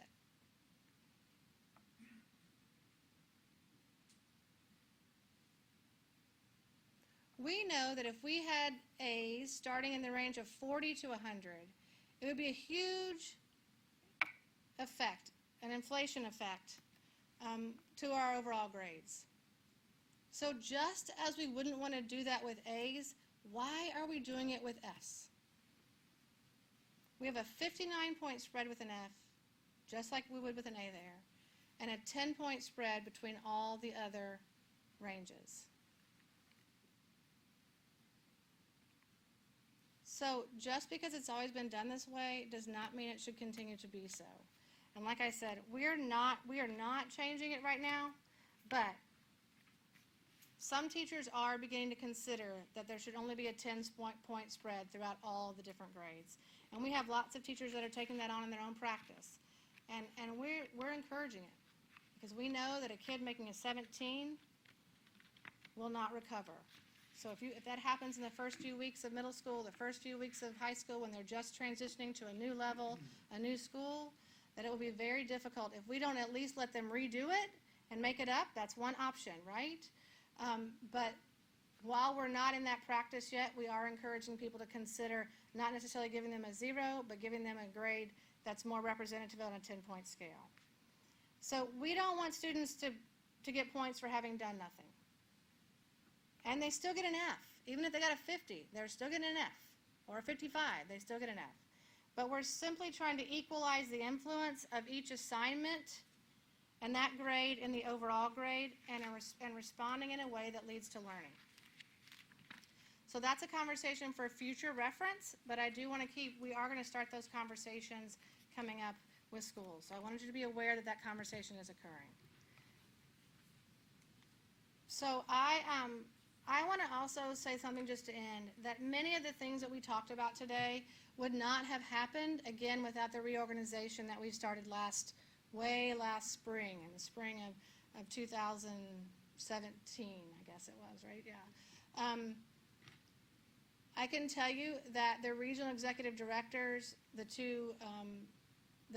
executive director of academic services and the new executive director of curriculum instruction and assessment, we sit down and we find these problems that are occurring in schools, and then we bring it to a large scale. I can tell you right now, I would not have found the overage students, the 16 years or older, without Renee Dudley being out with Mike Randolph at Leesburg High School, and look, it was a chronic problem there. And so her looking at that brought it back to the district. We decided we need to talk this about to all principals. And those types of examples, the other thing, Rob Feltner he is ready to pounce on this grade thing. And I've said, hold up for a year. But he's our expert in this thinking about changing grading practices. He spent some time and went to see Rick Wormelli, and he's ready.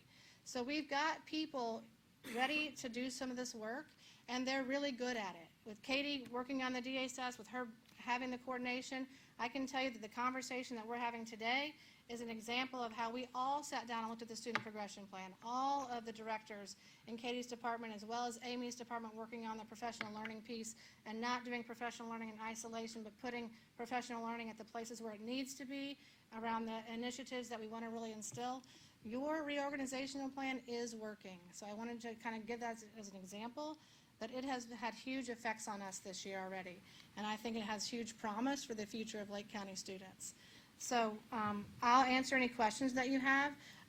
Chris Landry and Francis Sellers are going to come up and now kind of talk about the student progression plan, where you'll see some of these changes around assessment, grading, and promotion and retention, and kind of point you to the draft we have ready to go for you to consider in terms of the upcoming year. I always have a question. So I'm thinking this is maybe a contradiction, but I don't know, the slides you showed that are titled Authentic Literacy Block, the 120-minute, is this, so, I mean, you talk about varying time and having a diversity of sort of a schedule, and then this authentic literacy block is broken down to like 3-minute debrief. So is this an example, or, because in Lake County's past, teachers have had these blueprints and had to use them down to the minute, so that if a principal went into a classroom at 10 minutes into the reading block, you should be on mini lesson focused on reading in progress. So how is this going to be used? Because it sounds like that these things sort of contradict each other. Are these suggested, or? They are suggested. So we would not, nobody's timing, and they're up to this many minutes, right? But we know that we shouldn't spend, if you want to think about the idea, what we tried to do is balance the idea of teacher talk with students really doing the work. So showing in these blocks how the majority of the time is spent with students engaging in content and teachers working side by side with students versus like the idea of whole group. These actually came from the idea that teachers wanted to know what it looked like. Like, what do you actually want it to look like? So here's sort of a best practice block. Our consultant this summer, Angela Schroden, gave us a format to start with, and then we kind of morphed it in with what's already happening in Lake and kind of made it Lake County's block. So it's some best practices that we see, and some pieces of our own, but certainly we would not expect it to be timed, right? We even know that at times you could start with independent reading and conferring, and the whole thing could be reversed. Right, or you might want a longer writing block because that kid is like super into it or something. And some days would look different, right? Some days we might only write. Like if we're finishing pieces, that may be a writing day. So certainly we're talking about how flexible they are. Okay. Thank you. You've given us so much today. I almost It's a little bit heavy, I know, right? I almost feel overwhelmed because there are so many topics I want to talk a lot more about. So I'm not quite sure what the the best approach for that is, if we start diving into some of these now, or as they come up in the progression plan, as we're looking at the language. I mean, notably, let me just lob out what's on my mind, and I'll allow you all to tell me the best time to bring them up. I want to dive more into the LSAs, the grading as well.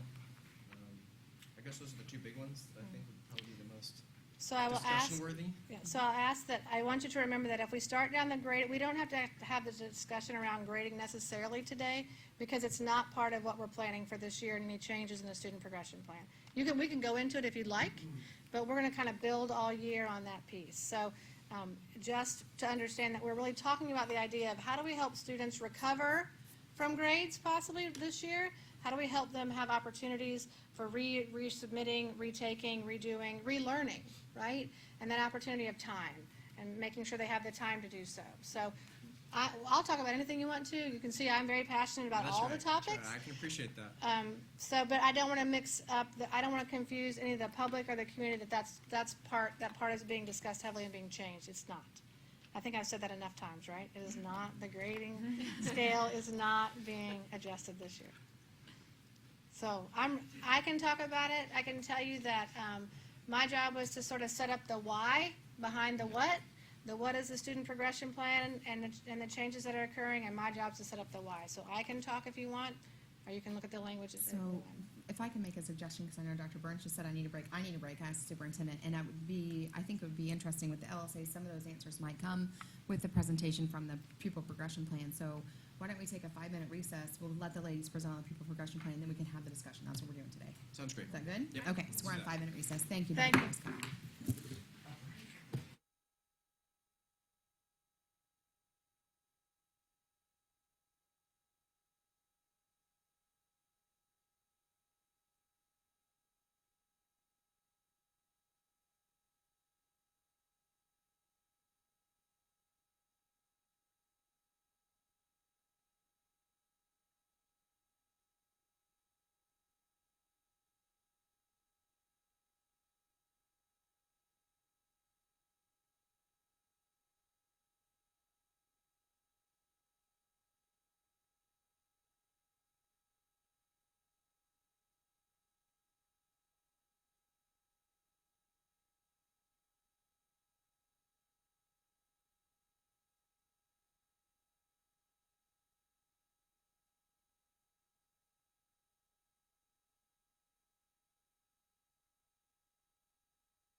Are we back on? We are. Okay.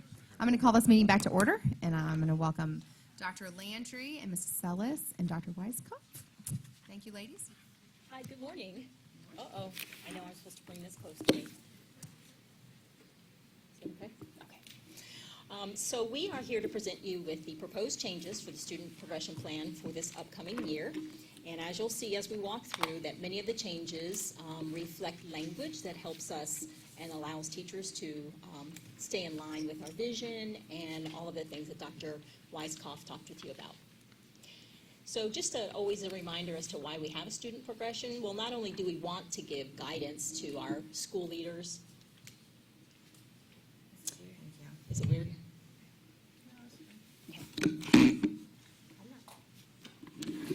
But the statute says that we must. So we have an annual update of our student progression plan.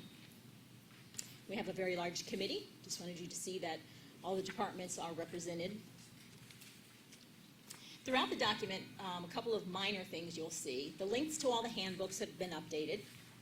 Language added or changed simply for clarity, or if it was repeated in another section, we fixed that. We updated tables, and we updated appendices. And I should have said this to begin with, so I apologize. We brought the copy that we would like for you to look at if you'd like to refer to the document. What we uploaded to Board Docs, I'm going to replace that with this copy because the one on Board Docs, the track changes was on and it was putting the bubbles on the side, just very hard to read. This copy has track changes in line, much easier to read. So we'll be referring to this document when we talk with you about page numbers. Okay. So the major things we're going to talk about involve statutory requirement updates, assessment grading, and promotion retention. You might have guessed that those would be the major areas we'll be talking about. Starting on page 1 of your handout, the first thing that we come to. Thank you.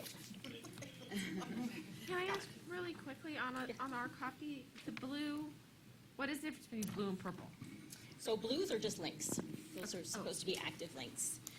And changes are in purple and blue. Red. Blue is additions. Yes, blue is additions. And red is what? Red are changes. Or change? It's not consistent throughout the document. This was taken from a Google Drive we were all working in, and so as different people were making their changes, everyone had a different color. Okay. So you'll see that the underlines are additions, strike-throughs are deletions. Throughout, most of your blue underlines are actual links, as Dr. Landry said, but unfortunately, the conversion back to Word left the different colors in for the different people. So you'll see the additions and deletions in various Okay. colors. But the underline is strike through, that's what I want. Okay, thank you. Okay. So the first,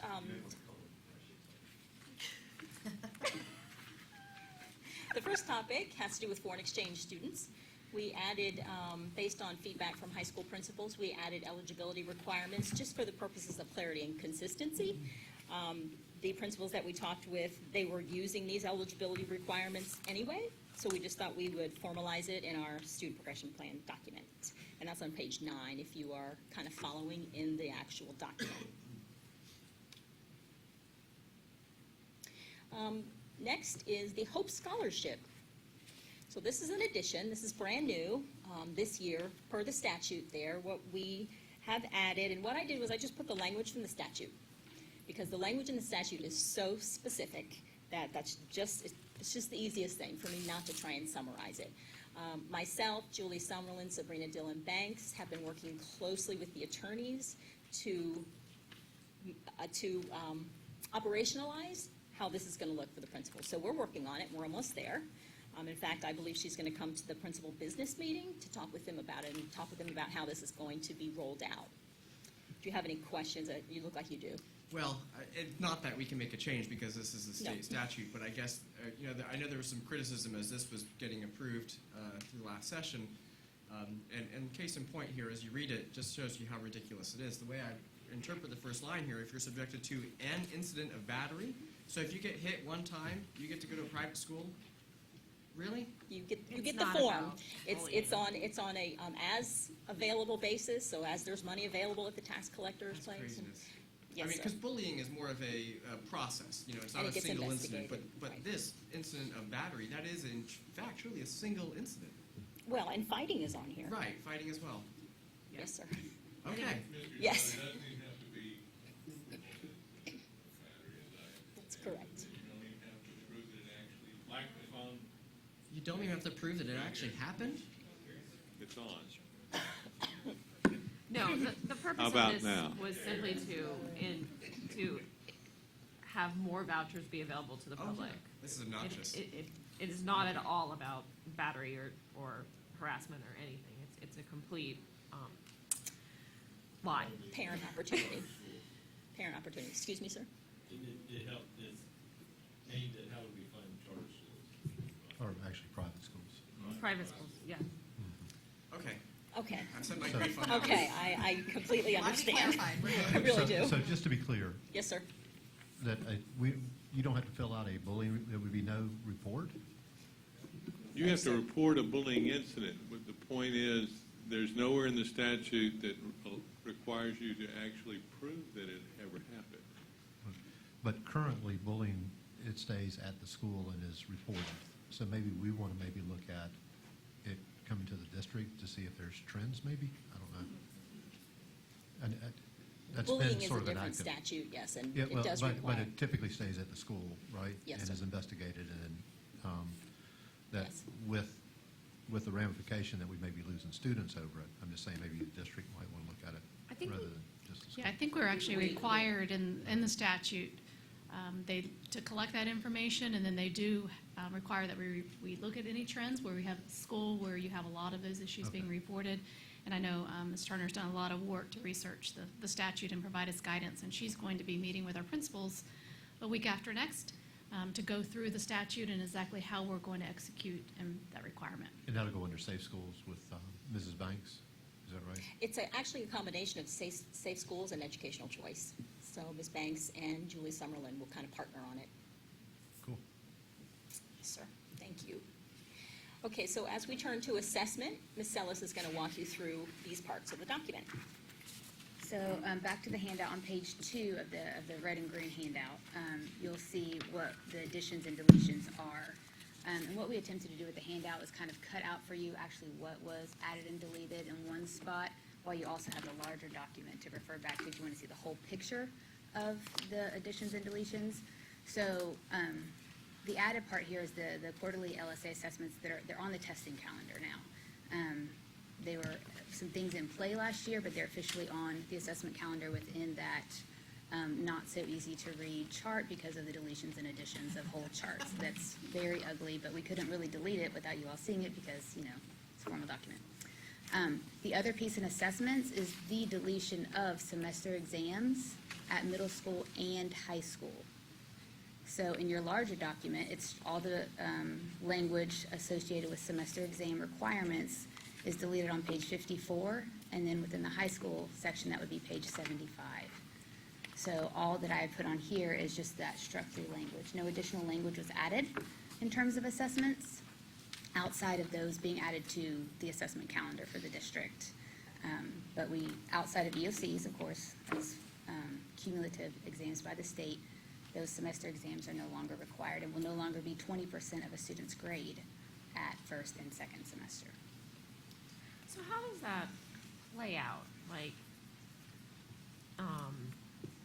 if I'm emphasizing DNA synthesis more than, I don't know, enzyme mechanisms. I don't know. I'm just throwing out what I actually know. Like, both of those are very valid biochemical concepts, and I have focused on this one, and your test focuses on this one. So am I now required to teach to the state test or the district test because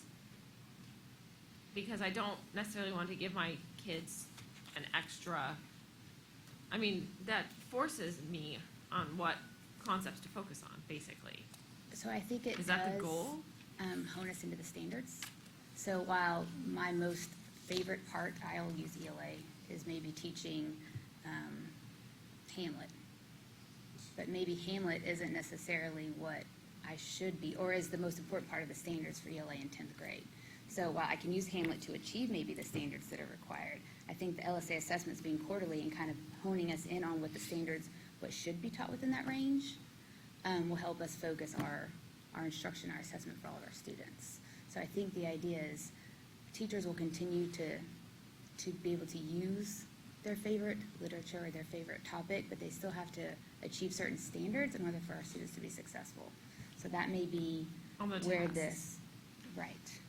So did you all look at the test specs from the state in developing this? Like, if they say there's only 12% of the test possibly about this topic, then you obviously wouldn't put 80% of that on the LSA, right? That is correct. So Okay. we looked at the test item specs. We had teachers come this summer or last spring, start that work. The specialists started that work with them. Absolutely. So we're looking at the test item specs, the content limits, like what's fair game. And so those tend to replicate that. And when we think of, back to the question, the state outlines what we are supposed to teach. Like, again, you saw it on the video as well. Nationally, we don't get to decide that as a teacher, what we will and won't teach. It is decided for us in terms of what we are required to hold students accountable to mastery for. And so these LSAs will be testing those standards based on our frameworks. So it really does hamstring the teachers. I mean, I wouldn't say hamstring. It's definitely a guide, but certainly they already know they're teaching the standards. So in terms, that's what we teach now. Our expectation is that you teach state standards. okay, so like one of the things that has come out that's a regular complaint is, I think it's the Algebra 1 test also has statistics and a little bit of trig on it. So do our LSAs now have statistics and a little bit of trig that are required to be taught? So that, I can tell you that I have not gone to that level of understanding what every single test has on it. but is that our goal? Is our goal now to match our district test to the state test so that, we're basically testing. Yeah, we're matching the standards. Yeah. So our idea would be to assess the standards along the way. If it's a 10th grade standard that should be taught and mastered, we want to check in to see if it's been mastered or not. So in terms of, we're not going to test things that aren't on the that aren't standards for that grade level. So that's a yes, right? So I would have to look at, I don't know the statistics, and sometimes those items are put on the EOCs for sometimes they are test field items, so I don't exactly know. I'd have to look more into that to know exactly what you're referring to. So I can do that and look at the Algebra 1 EOC, the first quarter the LSA would test the first quarter on the framework, what they were expected to teach in the first quarter. Does that make sense? When you think about, we outline sort of what you should be teaching first quarter, second quarter, third quarter, and fourth quarter to be able to make sure that all standards have been taught. And so we're checking in now. Versus what we did before is we gave a baseline on all the standards.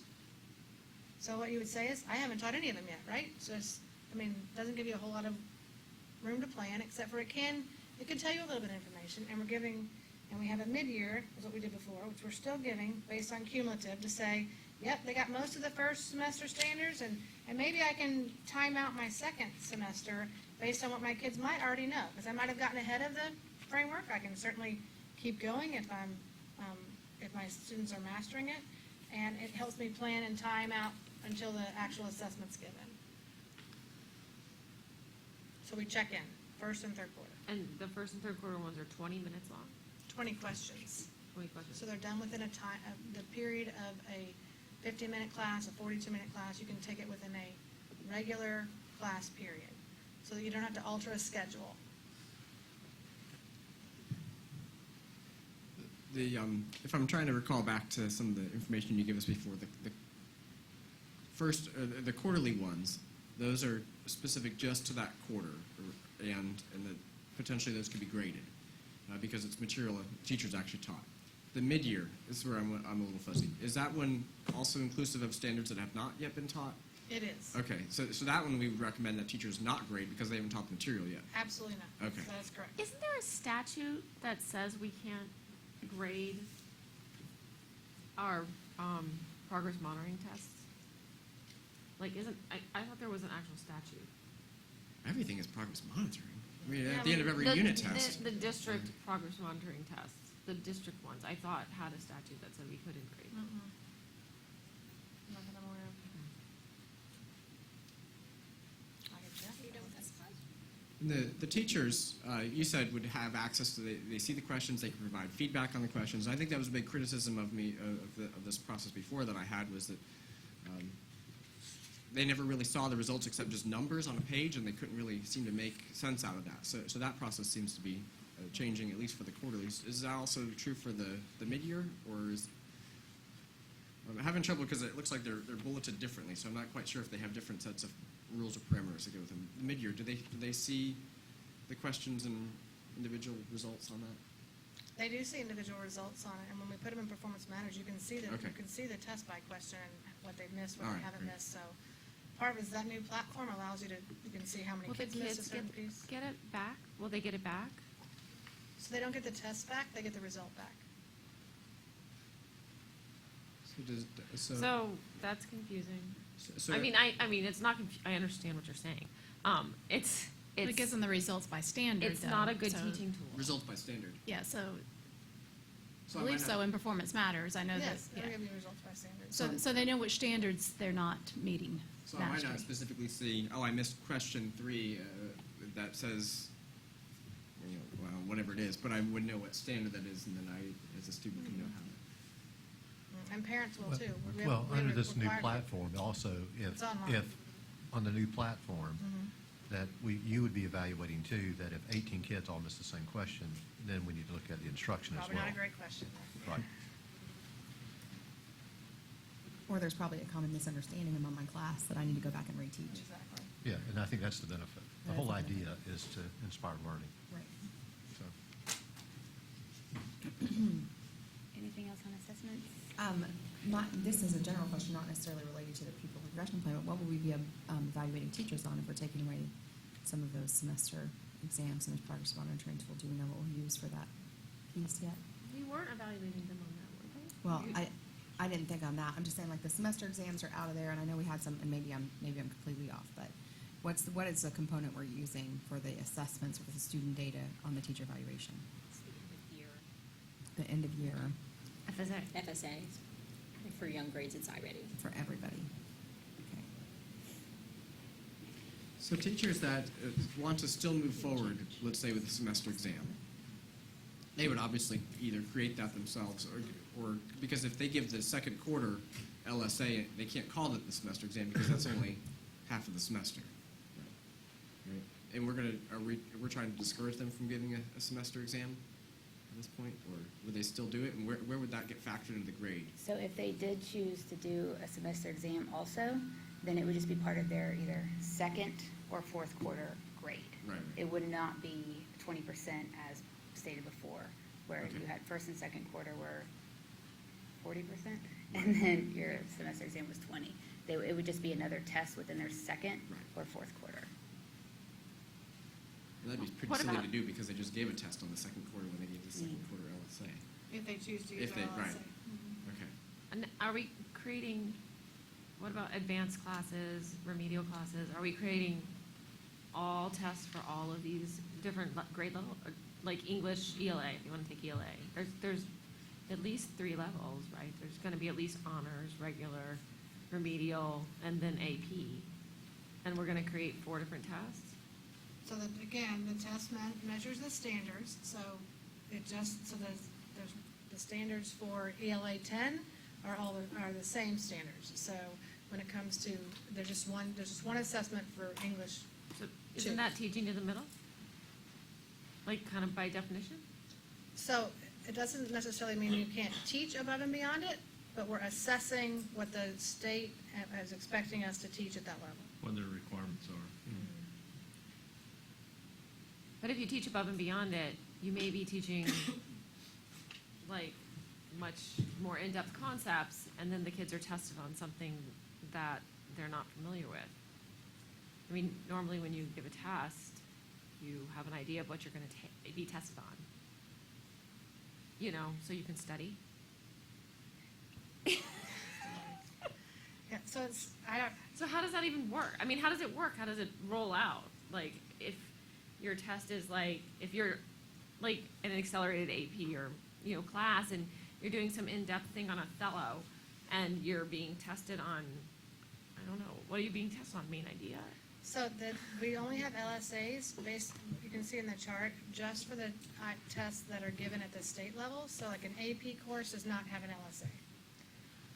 So an AP course, if you're teaching AP Lit, which is I think the class that you're thinking there'd be maybe Othello in, that would still be a teacher-created test or common assessment among the AP teachers if they wanted to give it that way. So that's not a district LSA test. But what about like in math? Like, if you've moved on because you're past that, it's easy to forget your derivatives from the earlier semester. Do you know what I'm saying? Siri didn't even know how to So do like it. when you move on, when you move on and you move the kids forward and we want to do that, and they're gonna have to be re-taught or re-reminded or something of these. I guess you're probably not going to be too far off, And right? you should be pretty on track with, because we're giving it early on. So it's not, we're not giving a test 8 weeks after you've learned the content. Although it could be, like, if you learn it in the first week, you'd obviously, it still builds, and you'd probably want to give, just like they do with any other kind of assessment, you give it after 3 weeks, you're going to go back, you're going to study, you're going to do some review of the content, so they know what's on it. That's a new piece, right? So we're letting them see it. So that's a big, because why not, right? I mean, if we expect to get you to understand we all want to know what we're being held accountable for, and so teachers will know what's on it, so they can pace accordingly and make sure they've addressed all those standards. But sure, if I'm in week 9, if we give it in week 9, like I think it's given in mid-October, I think is the date of it, or early October, then something I taught September 5th, I'm going to have to go back and review. Just as if I would if I gave my own test at the end of September, I'd have to go Doesn't back that and waste review. a lot of teaching time? They do it anyway. I mean, when they give their own test, it's kind of the same thing. Okay. So this is where I guess I kind of look to, I almost want to call it a new culture of common sense, right? Because a teacher's not required to grade this, right? So let's say I've got a class and they've really been struggling on Unit 2, and that is what we're supposed to use to finish the first quarter. I'm given this LSA now. Well, we haven't finished Unit 2 entirely. That's going to bleed over into next week, next couple weeks. Kids take this test. Well, I see, they've really struggled on whatever this concept was. Why I wouldn't record it as a grade.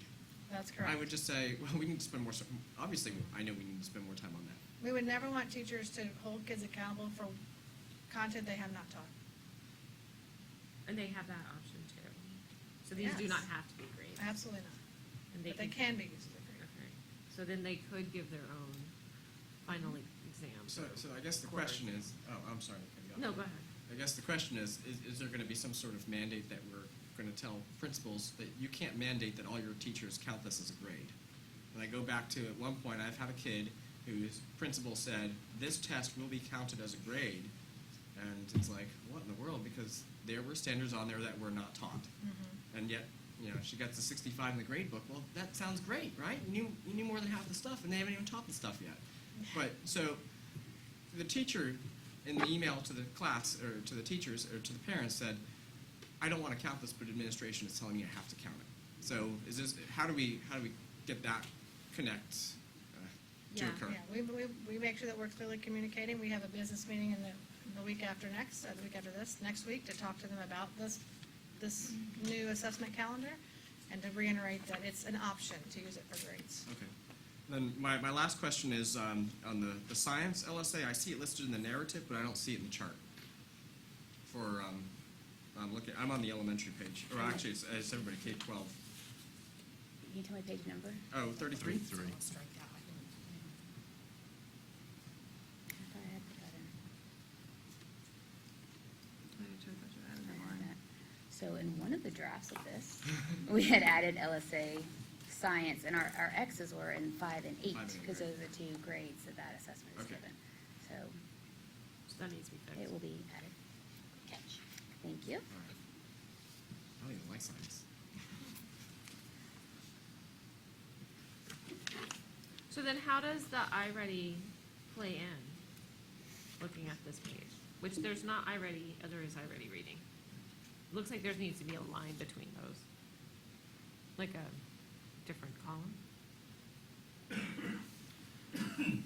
So iReady reading and math is given K through 5.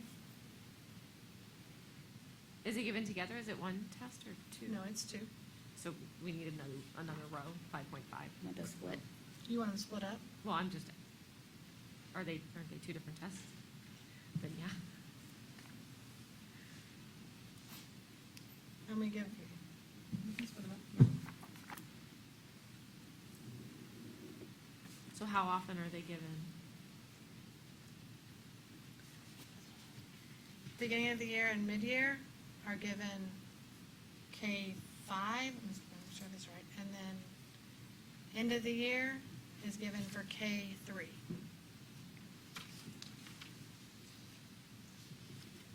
Yes, that'll be correct. The one place that is double tested is 3rd grade, because we use it as a good cause promotion assessment. So in 3rd grade, they would take the FSA and the iReady end of year. I would like that. I want them to graduate or Move, right? move, yes. Exactly. It's one of our safety nets. Yeah. So that's the one place that they take it at the end of the year twice. They have 2 tests. Okay. So I'm going to continue on for just the next piece about promotion. Elementary was very simple. There's one line that got changed on page 46, and it's at the top of your page 3 of your handout. And this was statutory language that was changed. A student retained 2 or more years must be placed with a highly effective teacher, and then in an intensive acceleration classroom. That's language straight out of statute. That would I have So a we comment added about. that. Excuse me. Okay. Based on your spirit and your presentation, why would we say 2 or more years? Why would we not say if they're retained 1 year? That was part of the discussion. And what happened? This is in the good cause section that is strictly driven by the legislation and what good cause. But based on what we know to be promotion is. best for our kids, why aren't we doing it for the kid that's been retained one time? And I cannot find, I've been going through it to try and find the entire body of the language. What page is it on Page in 46. this part? 46. Okay, thanks. Well, I passed by And it it's a few number times. 6 on there. I did contemplate the very same Mm-hmm. point that he's brought up. You all said you had some spirited discussion on that, huh? Yeah, and then my question, I maybe can answer at the same time, is this for always? Like, the way it reads, it sounds like it's for the rest of their lives, in school, their lives in school. Right, so it's within the statute language. If you go back to L, page 45 before, it's within the statute language of retention. Students in grade 3 must score, and so this goes into the different grade 3 information, if I'm understanding this correctly. But this is our document. Yes. So It if we take the intent of the statute and we want to be better than that, we're okay with that. Are there any unintended consequences of that? I mean, clearly you all looked at the flip side of that, and there must have been some Right, making reservations of sure. why you didn't pick that. I guess I'm interested in knowing what the reservations are. Do we not have enough of those teachers? That was one question. In the right spots, or in the right grade levels, or in the right locations. Or that maybe you got one person and all of a sudden they get 12 retained students in a year. Right. So, that's one thing that we were cautious about. So we kind of went with the language of the law first, knowing that best practice would be that we put anybody who'd been retained. We want to put all kids with a highly effective teacher, right? So Retained or not. Retained or not, that would be our best hope, right? But we kept the language of the law in here, knowing that we would try to place anybody who had been retained in 3rd grade with a highly effective teacher, but in some places, that may be difficult. So we've got to get some of that. But if it's difficult the first year, is it going to be easier if it's 2 in a row? And by then we've lost the child because the foundation is based on, Remember, a highly in my effective opinion, first. Can't do that teacher first. is their teaching grade. It's not necessarily if they're good. My mother has never once been a highly effective teacher because she doesn't pay attention to kids' test scores, and she's considered to be an excellent reading teacher. Right. So, being a good teacher isn't necessarily a highly effective teacher. What is the part about intensive acceleration classroom? What is that? That I don't know. So maybe the highly effective isn't as important as this other one. Yeah, so we are able to define that piece of it, so thinking about, that's something that we can do within, so we've got to start to clarify what that language is. This is a brand-new language for 18-19, so thinking about an intensive acceleration classroom, meaning that, what would I like it to look like with a lot of purposeful, small group instruction that moves kids along quicker, right, to try to move them up. So in terms of, I would like to see kids make 2 years of growth in one year, but we've got to get some more systems in place to do that. Level literacy intervention, I will tell you, is a possibility for a resource to support that, so I know I'm advocating for that because you're voting on it in an upcoming board meeting. But it is one piece that does offer that hope for us, so it'd be a place where it uses some programs like that. It may have more than one person in a classroom, may have a push-in support to make sure that we're getting interventions very timely in there. So they don't define that for you, so we get to define that ourselves. But in the case of Dr. Burns' comment, where her mom is a great reading teacher but not rated highly effective, that a child couldn't be placed in her classroom, even though she's, I don't know how you. That is correct. The law states they have to have a highly effective rating. And then does the law say this intensive acceleration classroom? It doesn't define it. It just says those words. Nobody knows what it means. Those are exact words that they use, yes. I think for us, it means exactly what we've talked about. We want expect every classroom to be an intensive acceleration classroom. And I know from just visiting her mother's classroom, she definitely has a very intensive acceleration classroom because she implements the things we talk about, that small group instruction, the independent time with conferring, she does guided reading, those are her best practices. And so that block, that literacy block really defines that intensive classroom by making sure there is time for teachers to engage either in small group or independently with students for the purpose of remediation and acceleration. So this is, I think for us, we have defined it. This is an expectation. But it doesn't, it's not an and/or. In other words, No. You just complimented her style. Maybe Right. she needs to be highly effective. Yeah, but that's, Like, do something else. It's also partly because your effectiveness is based on the scores of your children. My mom takes low children and teaches them to read. Which Like, that doesn't seem fair. well, that's kind of- compliments of the state legislature that instituted VAM as a fair and equitable way to determine the effectiveness of a teacher. So I didn't- don't get me started on VAM because, No, yeah. Okay, I'll just say this one more time. I just think that based on what I heard today, that it should be 1 year. Okay. And then we look at, and if we don't have highly effective teachers in this intensive acceleration classroom, then we need to deal with that. But we're hurting the child by waiting 2 years. I think we're hurting a child when we don't place them always with an effective teacher, and that's our goal, is to make No, sure no, no, every but if teacher we're- has if an we're- effective teacher. No, I get that. But the law says we have to have this in the language. Yeah. And so I'd rather it be 1 year rather than 2. Yeah. That's all. So to read, a retained student must be placed with. Yeah, So a we retained take student. the- Take the rest of it all out. I'm just saying what I think. I wrote that down as a suggestion. Because it goes back to what I wouldn't disagree.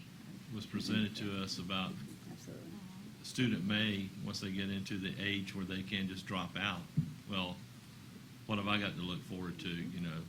And they may be, as that one student that you pointed out, as an athlete, that they may have an opportunity to do something to excel, but yet they don't have it. So I think the 1 would be best. And then also, my other question is, during that year, that teacher or the guidance counselor or whoever in that school should be able to evaluate that student and say, hey, you know, we need to do something now to get them, try to get them back on track so that we don't retain them.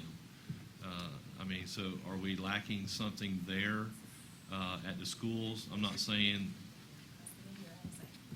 well, I'm just saying though, Or MTSS. are we lacking something there as far as staff that we might need?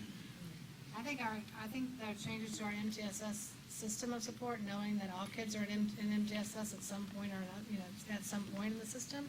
I think that part of those problem-solving teams are helping with that piece as well, to look at each student and how they're doing along the way.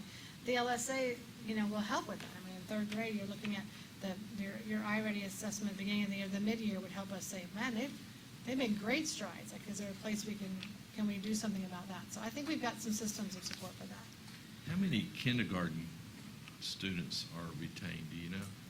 You know what, I thought you might ask that, actually. Hang on a second.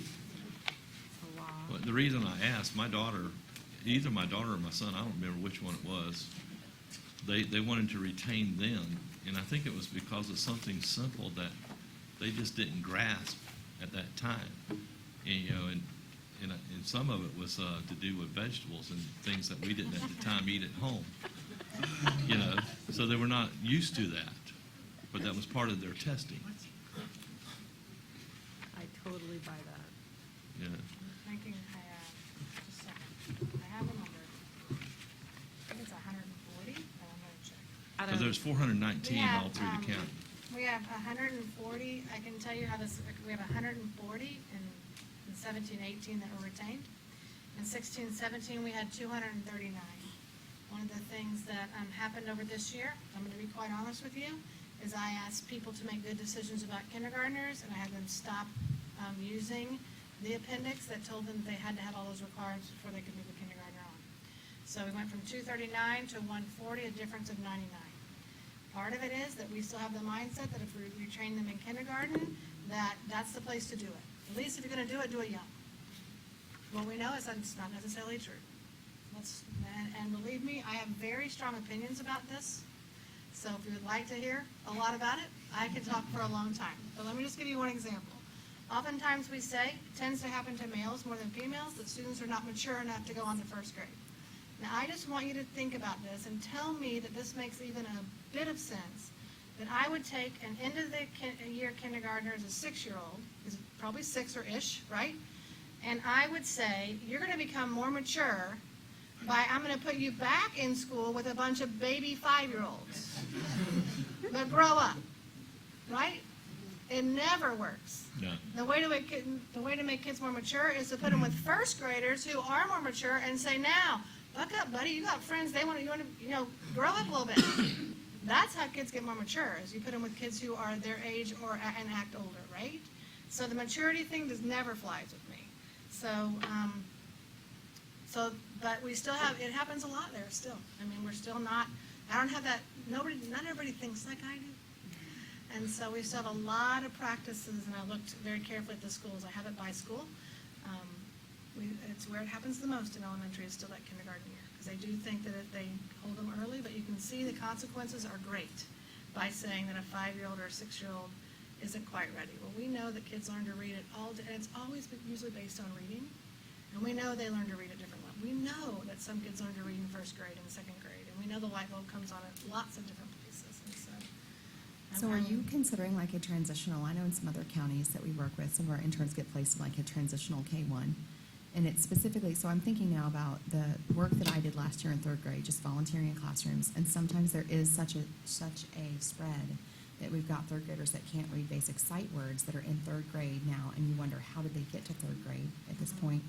And then we have third graders that are reading at a middle school level. And so there's such a diverse population that these teachers are trying to serve. So when we start talking about these highly trained, highly qualified, intensive teachers, are we starting to look at, and some of these suggestions that are coming forward about how they have to have so many credits and not repeating, are we looking at transitional points among like maybe K2, 3, 5? Is that in the long-term goals or not at this point? We don't know.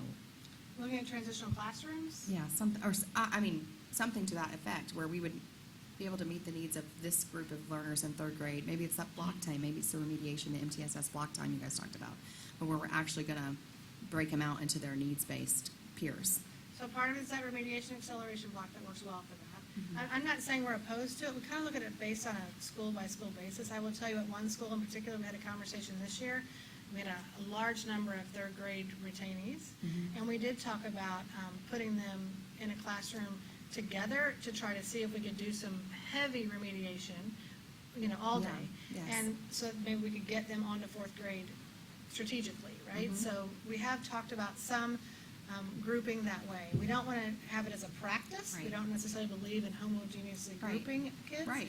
But in certain cases, we want to be creative with scheduling. So part of that is being very intentional about meeting the needs of schools and students, right? So I don't want to say we're going to start a transition class in every school, but I'm not opposed to starting it in a place that might need it. I think we need to think about all those ideas and not be opposed to any of them. What do we, in practice, do about the kids that aren't promoted in third grade, and then there's the mid-year fourth grade promotion? Like, how does that actually work? Does it ever happen?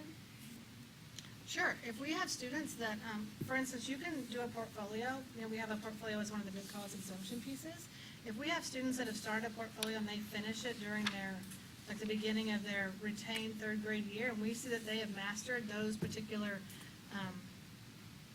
that particular piece of a way that we can move them, we can move them to fourth grade. And honestly, if we can show that they know the content, then we need to think about doing that. Are we doing that currently? We have more language that advocates for it now, but we do, yes. All right, so I'm gonna move to middle school, which is where I'm way more comfortable. Middle school and high school. Do you have more elementary questions? Well, I've got some elementary questions there on grading, which is the spot that we kind of, So grading's the next section. it is? We do have I another thought it, section on grading. We're gonna get through promotion retention and then get to grading. Will that work? Okay, I thought we were like in the 40s, but I've got, So we I've got on chunked like it, page we 38. chunked it in terms of the Oh, it's content. by topic. By topic. Got it. So we'll go back and forth a little bit. Is that all Okay. right? I'm with you. Okay. So now moving on to middle school in terms of promotion and retention. And in your handout, this starts on page 3. And in the actual big document, it's in 56. In the spirit of what Dr. Weisskopf spoke to before, what we did here is we aligned our promotion standards with the actual state requirements, which are passing the 4 core each year in middle school, 6th to go to 7th, 7th to go to 8th. And then from 8th to 9th, that's kind of where the rubber hits the road.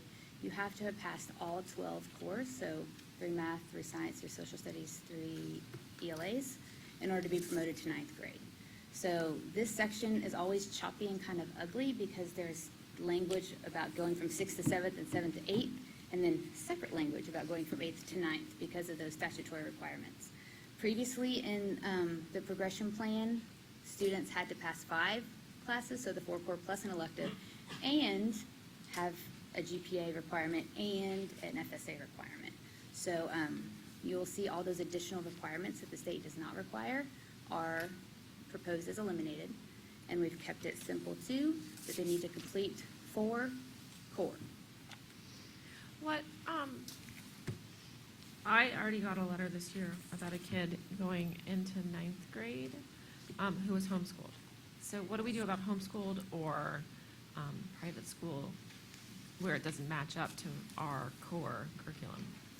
If they come in and their homeschool says that they are in 9th grade, So they're just put into, okay, 'cause this particular kid was put into a remediation class and like didn't need remediation.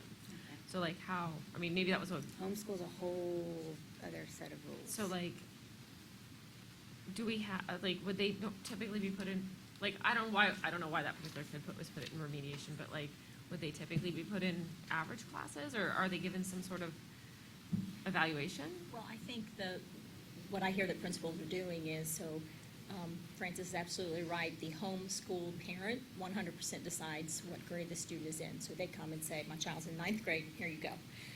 So I believe what principals are doing is doing very early assessment to see where their skills are. And if they are behind, then they would likely go in a remediation class, or maybe they're advanced. So they go in some advanced classes. That's what I believe that lots of principals are doing in those situations. We do the same with private. Unless they come with a transcript. Sometimes they come with a transcript from private. So it really just simplified it, like completely down to you have to pass the 4 core to be promoted from 6th to 7th and 7th to 8th. There's also opportunities. So I'll have you look to page 5 of your handout.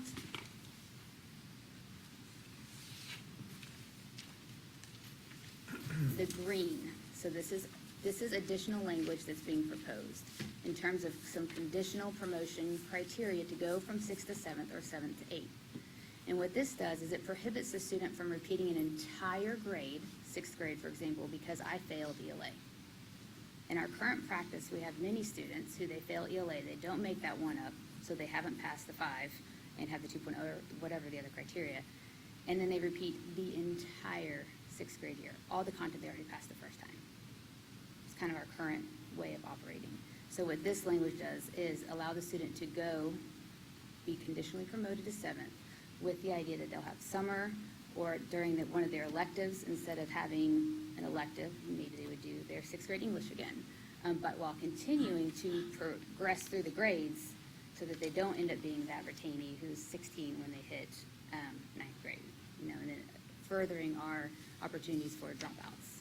So that this language takes many of those things into consideration as we're looking at progressing the student while still providing the instruction to get them caught up and actually earning the credit that they're supposed to earn to be promoted officially.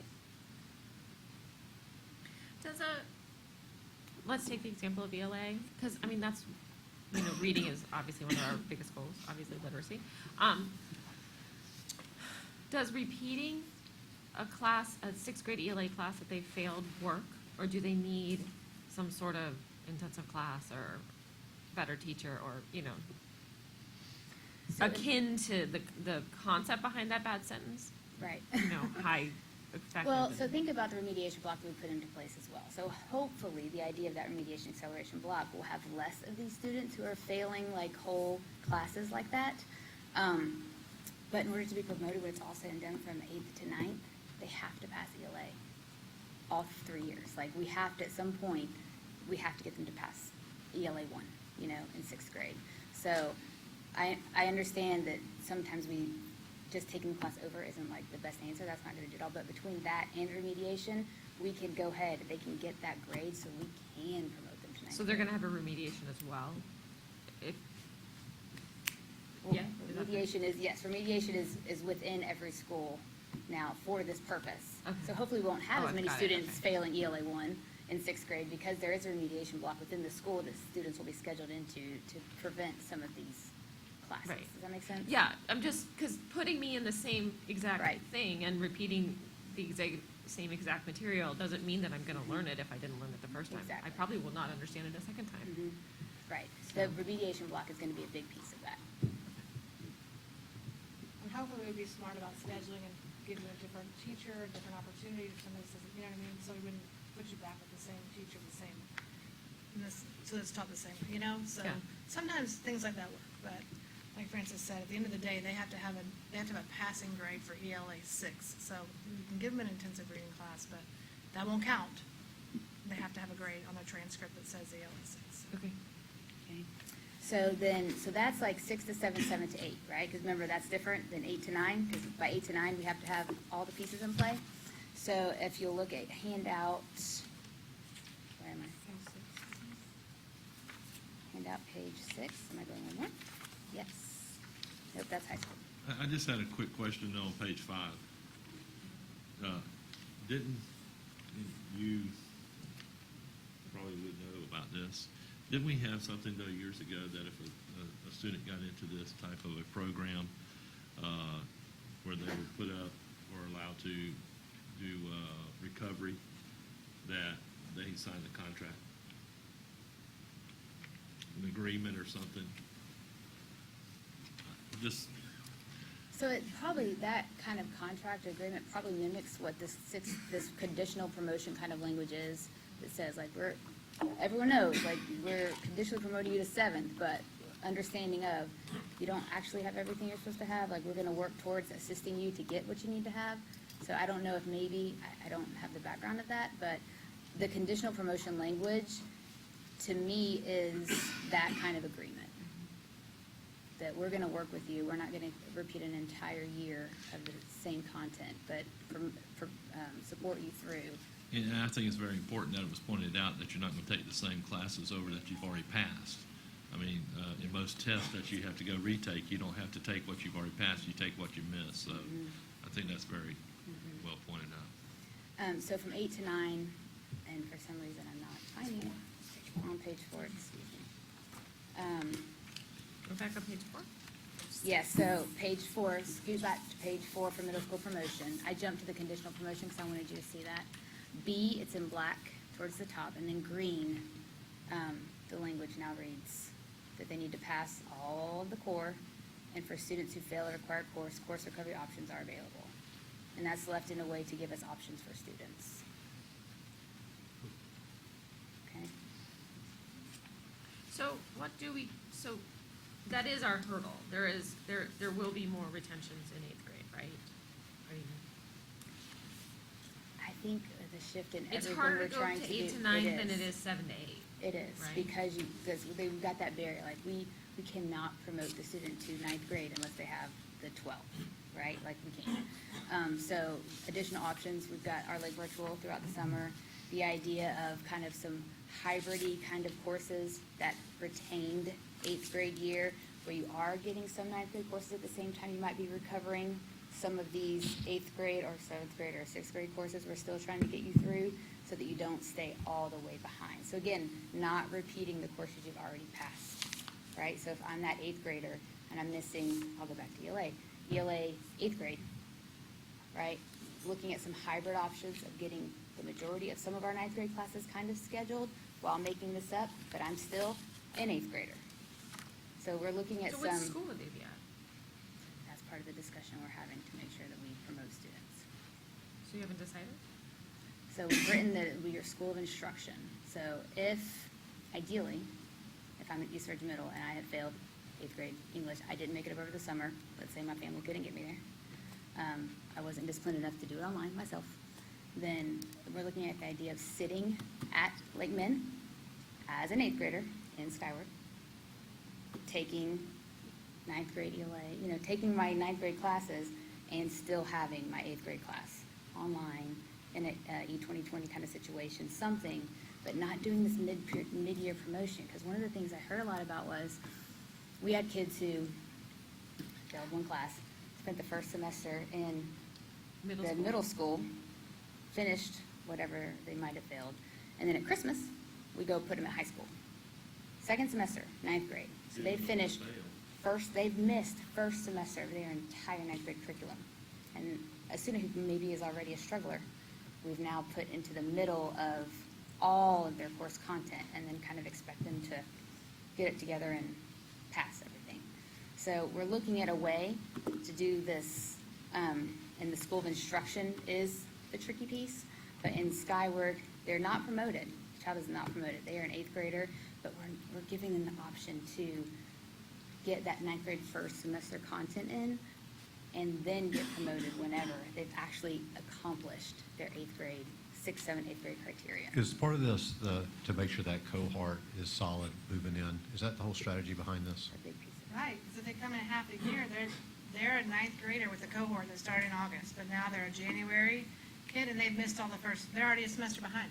They're 3 credits behind already. Yeah, so now you've just messed, so you're better off putting them with their high school cohort, and one of their electives is their 8th grade ELA or 8th grade, so because they have opportunity. We have 7 periods in a day. We can do it.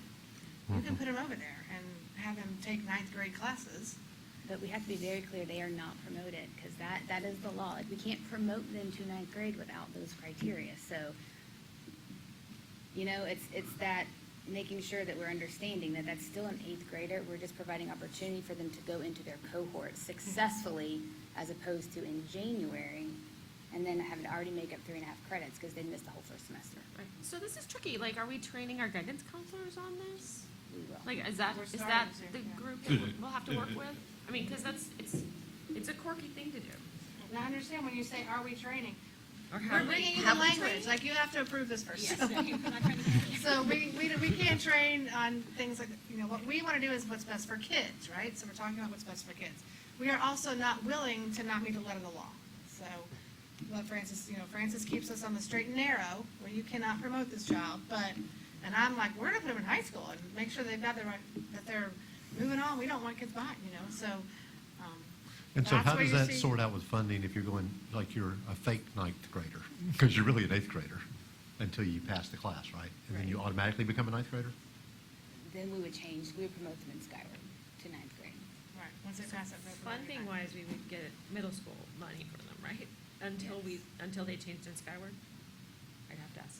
How long? I need to check that. But with- you would get middle school money for them anyway because they would be being Right, retained regardless. as an eighth grader for the full year. I'm I totally know, cool with it, I think. I know. It just sounds odd to me. That's So all. how long would it take them It sounds to me to, like we're just uh, monitoring it for the high school cohort part to me. to get credit for what they're lacking to make them a ninth grader? Would it be 9 weeks or the whole semester? I think it's gonna depend on the student. I think the idea is that it's done before the first semester is completed, so that they're truly in, ninth grade by January. But I think that's gonna depend on the individual students. But then also because they are registered as an eighth grader, technically, they would not be ready for or eligible for any athletic. Might be another incentive to get finished. It is an incentive, I would think. So what we're doing right now isn't gonna affect these kids that just started last week. Correct. Because we don't have any acting ninth graders that are eighth graders. Because we'll this is really proposed not language, next right. year. This is proposed language. So is there any conditional, let me just, the flip side of this, and I actually had this in fourth grade where a student was failing. The attendance wasn't there, the child didn't come to school, he didn't complete his work, and then he passed his it was in the FCATs with 3s, and so the principal said to me, he obviously learned something, he's going to the next grade level. So is there, I know that that's not, there's no requirements in here to pass testing anymore, and this was, I haven't been in the classroom now for 10 years, so is there any flip side of that, where if they pass their state assessments, they're going Page on? 97. Okay. And for middle school, That's one of my questions. you have to pass the courses. You have to have passing grades for all 12 in the online cores to be version. promoted. So it's the grades That's more what- importantly than the yes. test scores. In elementary, though, it does beg the question, It right? absolutely does, no, of So course. we would want to make, if they showed mastery on the One-on-one. standards, then What's happening elsewhere. And it's a good conversation, obviously, about the other pieces that we had here, what was being done beforehand, whatever, but this was, like I said, a little bit archaic, but I just was thinking about child. Okay, so I know of that kind of scenario that once occurred for a third grader, and so I went to this chart. So it's 97 on the online version, 101 in our packet, and there's alternative promotion considerations where it seems to read even if they failed the course, if they got an appropriate score on the FSA, they can pass. However, the one exception is third to fourth. It doesn't seem to exempt them from the failing the courses. Because good cause exemption is not reported as an FSA score of 2 or 3, because that was a promotion requirement to begin with. Usually they get a 1 if they That's make a right. good cause exemption. That's right. So do we need another box or a line on there for alternative promotion considerations, which would be the FSA level 2? Similarly for, So just elementary, to that's fifth? an option. or 5th to 6th? See, it's an option for 4th to 5th and 5th to 6th, but not an option for 3rd to 4th. Oh, there's no alternative line in there. That's right. I see what you're saying. That's the only grade where that doesn't exist. I'm just saying here, it doesn't have a position. Here, there's not another box. It But says there- alternative promotion. I don't understand. So if you, There can't be an alternative Yes, for yes. third. So, There's only so good say that, cause. I'm confused. okay, so From third to fourth, in 3rd to 4th, the way I read this, you've got to pass ELA, math, and science, what is it? and also get a level 2 on the FSA. Right? You're saying what if they fail ELA math? So or science? so the question is, what if I fail math, as in 3rd to 4th grade, or in 3rd grade? Then according to this, I can't go to 4th grade.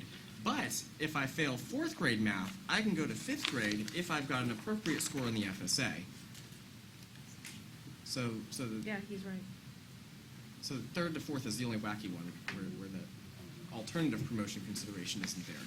And that's just for elementary, right? So that's what you were saying, Francis, in middle Yeah. school, that doesn't have any Yeah, well, we would caveat. want Got it. to, we would, We need to yes. repeat those blocks down. Okay. You need an Knowing alternative that promotion, reading but is by law, it still reading, has to and we can't do include anything the about two. that, which is why the good cause piece is there so prominently because of FSA third grade reading and that statutory requirement. But I understand you're saying that for the other pieces, that alternative promotion piece would be in play, potentially, Absolutely. for a student. Right. So if I'm in 3rd grade, and let's say I fail ELA just to make it easy, but I get a 2 on the FSA, do I promote? I You can. But not, so But this would not say no. according to this chart. This would say no because I failed, I have a report card grade of an F. I got it. But in reality, or I come in, I get the 3 on the FSA. But I have the report card grade of F. We'd want to promote that kid because clearly they knew what they were doing, right? Well, I don't know, maybe one test isn't a single determining factor, right? We've always said that. But when we're looking That at option should be available. We use that line when it's failure, though. When it works against us, right? Okay. I added it. So the statute is different than an elementary in regards to you can promote, like you said, the statute at the middle school level requires that they have the passing grade in the core subjects all 3 years.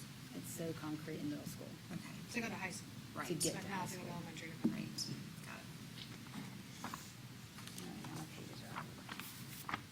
Okay, so that's middle school. So those are the shifts in middle school, looking at the overall vision of kind of keeping those super overage students from starting 9th grade at 16, 17 years old. So that's the beginning of it. The next piece on handout for you, page 6, starts high school promotion and retention. And then this, in your big document, is going to start on page 67 if you kind of want to have those references available.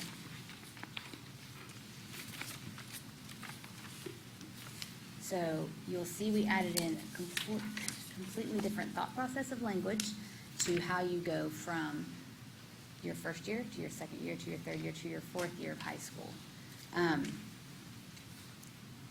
Originally, you can see the struck out language in red below. You had to have 5 credits to go from 9th to 10th, 11 credits to go from 10th to 11th, and then 17 credits to go from 11th to 12th. It was all based on the number of classes you had passed. The new proposed language is based on the number of years you're in high school. Back to the whole 5th year no longer counts for graduation, and making sure students and parents and everyone understands that we have 4 years to get you through. And as instructors and leaders and school leaders, it's our job to make sure that we provide you with the opportunities to get through. That's why the remediation blocks are in place.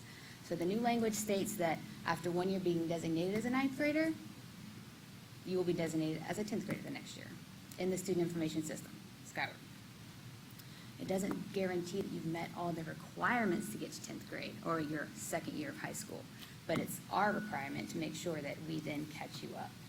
What ends up happening, and we'll use Leesburg again based on the information that Leesburg had, 60, maybe 50, 60 something over 16-year-olds coming into their 9th grade cohort this year.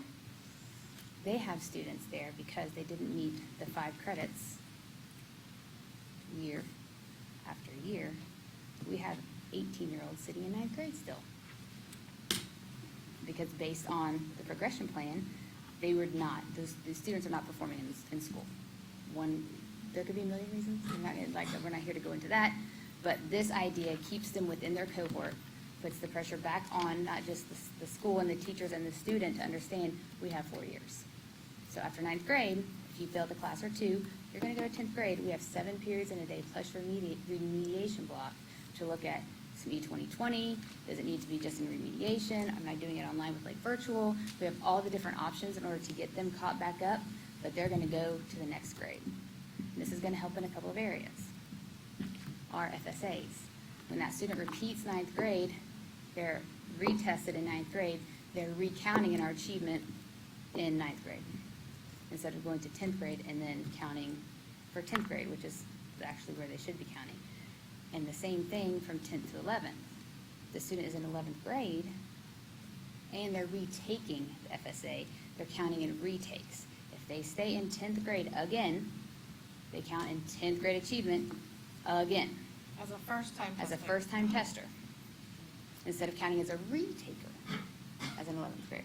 So there's like several factors that go into this, just in addition to making sure that students understand, I'm in 10th grade, so I'm 10th grade, I better get kind of moving, like what am I missing? And so school counselors will be working with students, as they always do. What are you still missing? Like, how can I help you? What are we gonna get you into? We're working with parents to understand, teachers, school leaders. So it's kind of an overall culture shift of, we are going to graduate you in 4 years. Let's go. So even if I, let's say, just attend school a couple days a month in my 9th grade year, because of that, I don't do very well, F completely and down the entire report card, You know, even my electives that I thought would be a piece of cake, you know, that's 0 credits. I get to come back after the summer and be designated as a 10th grader. That's how this language reads. Yeah, so psychologically, that helps us with our FSAs, but it doesn't, but like, there is a thing, a pride to being a 10th grader and like failing, you know, being a 9th grader who's older. So like, so are we removing that motivation or are we really helping them? So I kind of see it the opposite. Like, I'm in 10th grade, I only have 3 more years left to do this. If I keep you in 9th grade for, till you turn 20 or 18. You just drop out. Then you just, and you never, I feel like, so while I understand what you're saying, I looked at it from the angle of, if I've been placed in 10th because it's my second year here at this school, and I know, because we're going to be telling them, that I still have to earn at least 6 credits a year to get to the 24 when it's all said and done, I only have 3 years. If I put you back in 9th, I still think I have 4 years. And so we kind of looked at it from like kind of the opposite angle, although I do understand what you're saying in terms of, well, now I'm a 10th grader. You're a 10th grader, but you're not on track. And so I think a lot of our language is going to change too. You're not on track to graduate. And so that's, again, where our high school graduation facilitators are going to come in to help support our school counselors in this endeavor. Is making sure students understand the difference between what grade I'm in and whether or not I'm actually on track to be a graduate at the end of my 4th year. Make sense? There is a roadblock here to go from 11th to 12th. So, I mean, you can only float along so long, and so. And why is that? So the main reason for that is there's a lot of senior privileges. And so this does kind of go to what your point was. There's a lot of senior privileges. And if you are not on track, we wanted to make sure that there was some sort of like final, like, uh-oh, let me get moving, to know, because you're not going to be in the senior picture, you're not going to be in the senior fun day, like just some of those different senior things that happen. You will be designated, again, in the student information system as an 11th grader, kind of like the 8th to 9th thing, while still kind of doing what is necessary. So you may have some 12th grade classes depending on what you need, to do some remediation here and there, but that's the one barrier to kind of put that final motivation in, because principals and teachers work so hard to get students like across the stage. And that some of the incentives that are in play are those senior year things. And so we kind of wanted that one kind of piece to make sure that, all right, when it gets here, this is Why what did we you want set me it to at see 18 credits? Is it 18 or 17? Because then if you're behind, if you're at 18 at semester, at the beginning. Let me read my Or language. 21. 18 or 21, because you can get 6 that year and graduate. But there's 7. There are 7, but you need So, 24. But you figure if they're behind, they need that. And you need 24. So, and you have 7 within the year, so you could actually make that ground up. It was actually set originally, I think we had it lower, and then when we went back and forth and doing math, and like, what they need this credit and that credit, and then 18 to 21 was something that we all felt with a 7-period day, knowing you need either 6 or whatever, that you could attain that. Do we have an honest discussion with kids when they come in and try and move them towards a vocational program if they're at this level? So that doesn't change the graduation requirements. No, but it might motivate them. Right, and so we do. I mean, our counselors and our CTE specialists do attempt to work with students on what are your actual interests? Like, what can we get you in that will kind of help you understand the relevance of education? And Do we have an ASVAB type test, like the vocational test the that would show district does not aptitude? have a test, but we do get that one, right? That's military, but do we have one Yes, for? Yes. We don't have like a district interest test kind of thing, or skills level test like ASVAB. No. Those things come out so weird, at least when I took them. Like, you could be a clown. I mean, like, really weird. Mine was spot on. Was it you could be a magician? Well, I think it said I was about the 3rd percentile for automotive mechanics. I knew nothing about cars. But we don't. Do we get that test? The which one? The ASVAB? I don't know the answer to that. That's the military. We don't I get know, that. but We don't, we But- used to. That would be I a went to school by school in Pinellas school County, scheduled and Embry took it. test. It's a school by school scheduled test, but. It was offered to us back in the day, but Oh, not. God, the military hounded me forever. I don't know, I can't Well- answer that Okay. with certainty. It certainly seems like it would give a likelihood of what someone might be interested in, instead of just asking, what do you like doing? I And want one to do of heart the- surgery. What if we didn't use it? One of the things that my department is focused on, going down that route, is being more informative for students and parents about what different pathways we offer and what that means.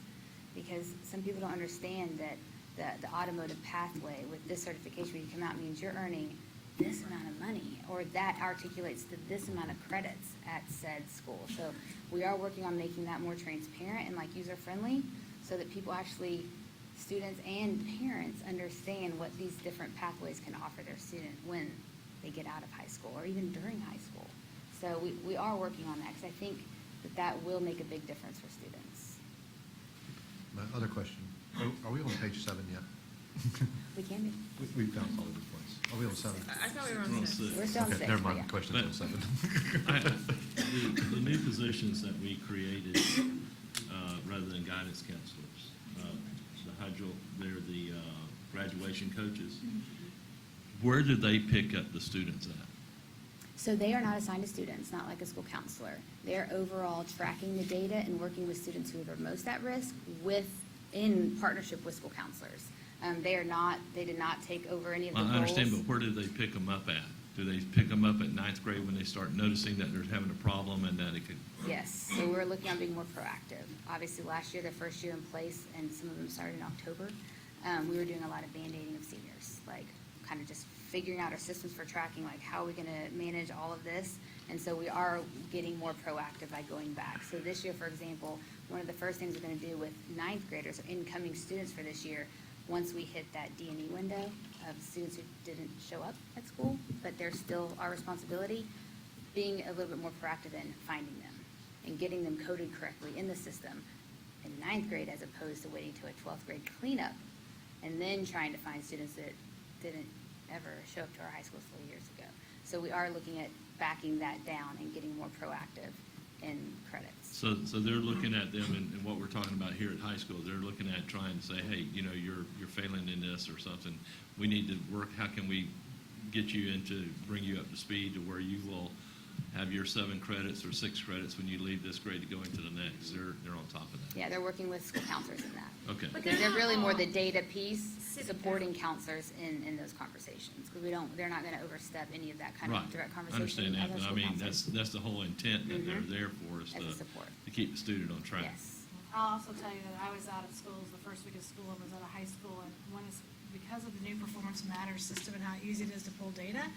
I saw an administrator, an assistant principal, pulling already all the students that she had that were off track.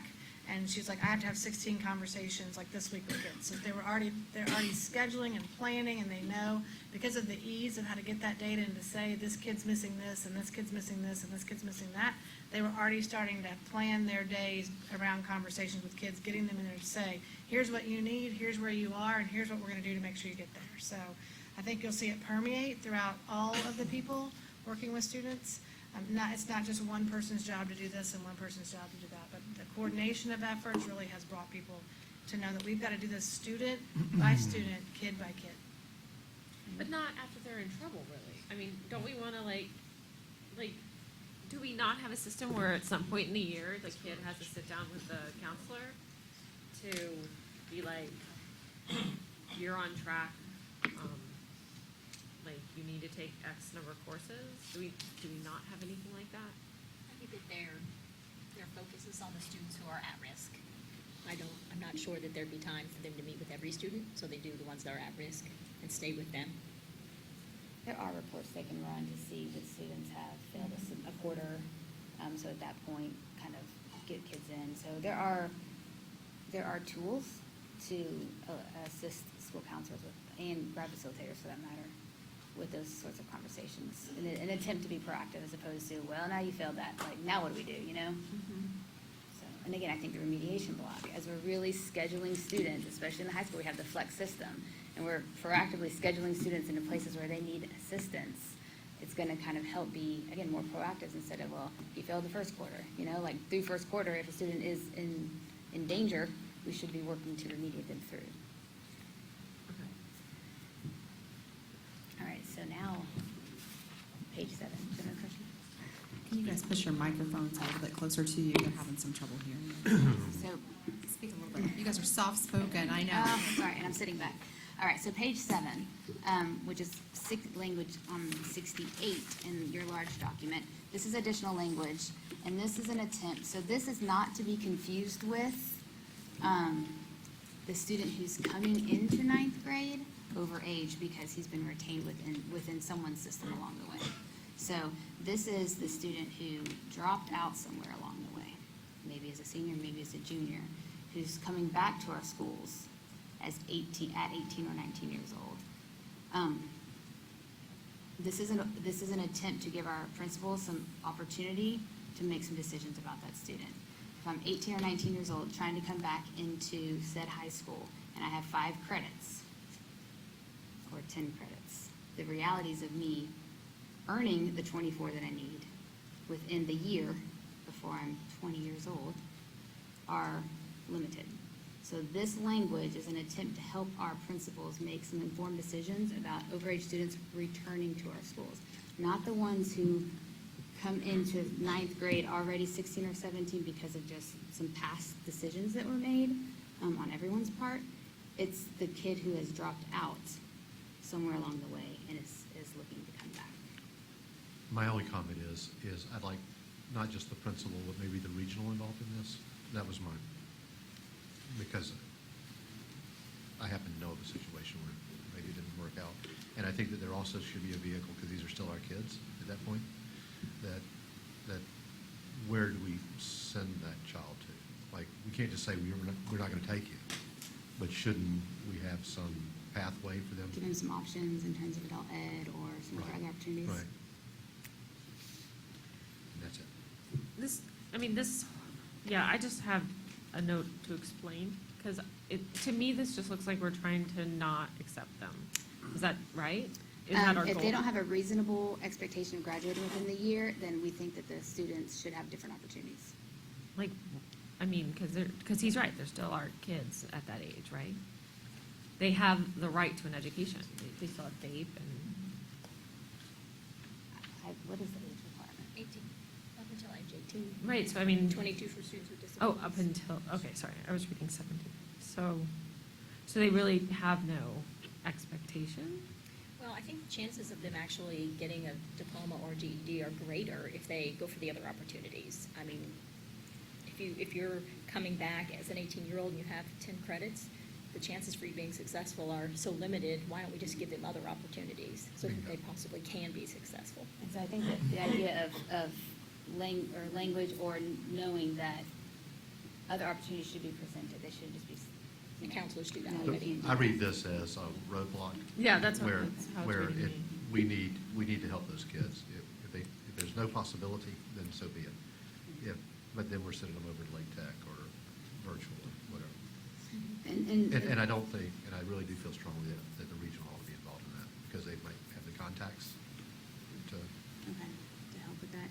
And then the spirit is to not shut the door, but to make sure that the student coming in as an 18 or 19 actually has a reasonable chance of getting a diploma in that year. Because if they're coming with 10 credits and there's zero chance for them to get anything within that year, then why are they hanging out on our campuses is like one of the questions. Or we're not really helping them because they've just spent a year not actually attaining anything. Where if They they may want have been on the adult ed or street GED. and homeless, and, because we've had that experience. Right. So there are circumstances where that kid isn't inspired, and we ought to help them. is all Right, I'm and that's saying. why it's a principal discretion when it's all said and done. So. I think it ought to be more than the principal. Okay. So how do homeschool kids fall into here? Because, I mean, they have a certified teacher at the end of the year say, yes, you've passed the 9th to 10th, but they don't necessarily, so how does it roll? And how does that roll versus a kid that dropped out? Like, Well, officially, home ed students are not dropped out. They're continuously enrolled. Mhm. So we would never call them a dropout. And if they want to come at age 18, that's to be considered on a case-by-case basis, depending on how many credits they have. We have a system called so universal there's a transfer. difference between, let's say they're unschooling, okay?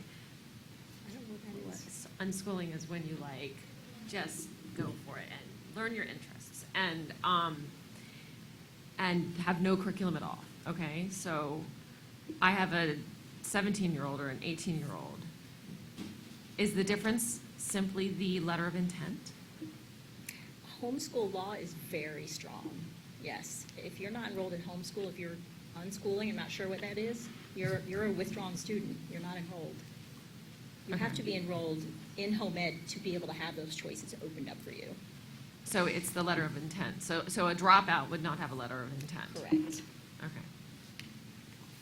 But isn't it true that, because my niece and about 4 of my nephews are being homeschooled, that they still have a curriculum and they still take tests? I mean, so there's still. It totally depends on the homeschooler. There, You don't have to? no.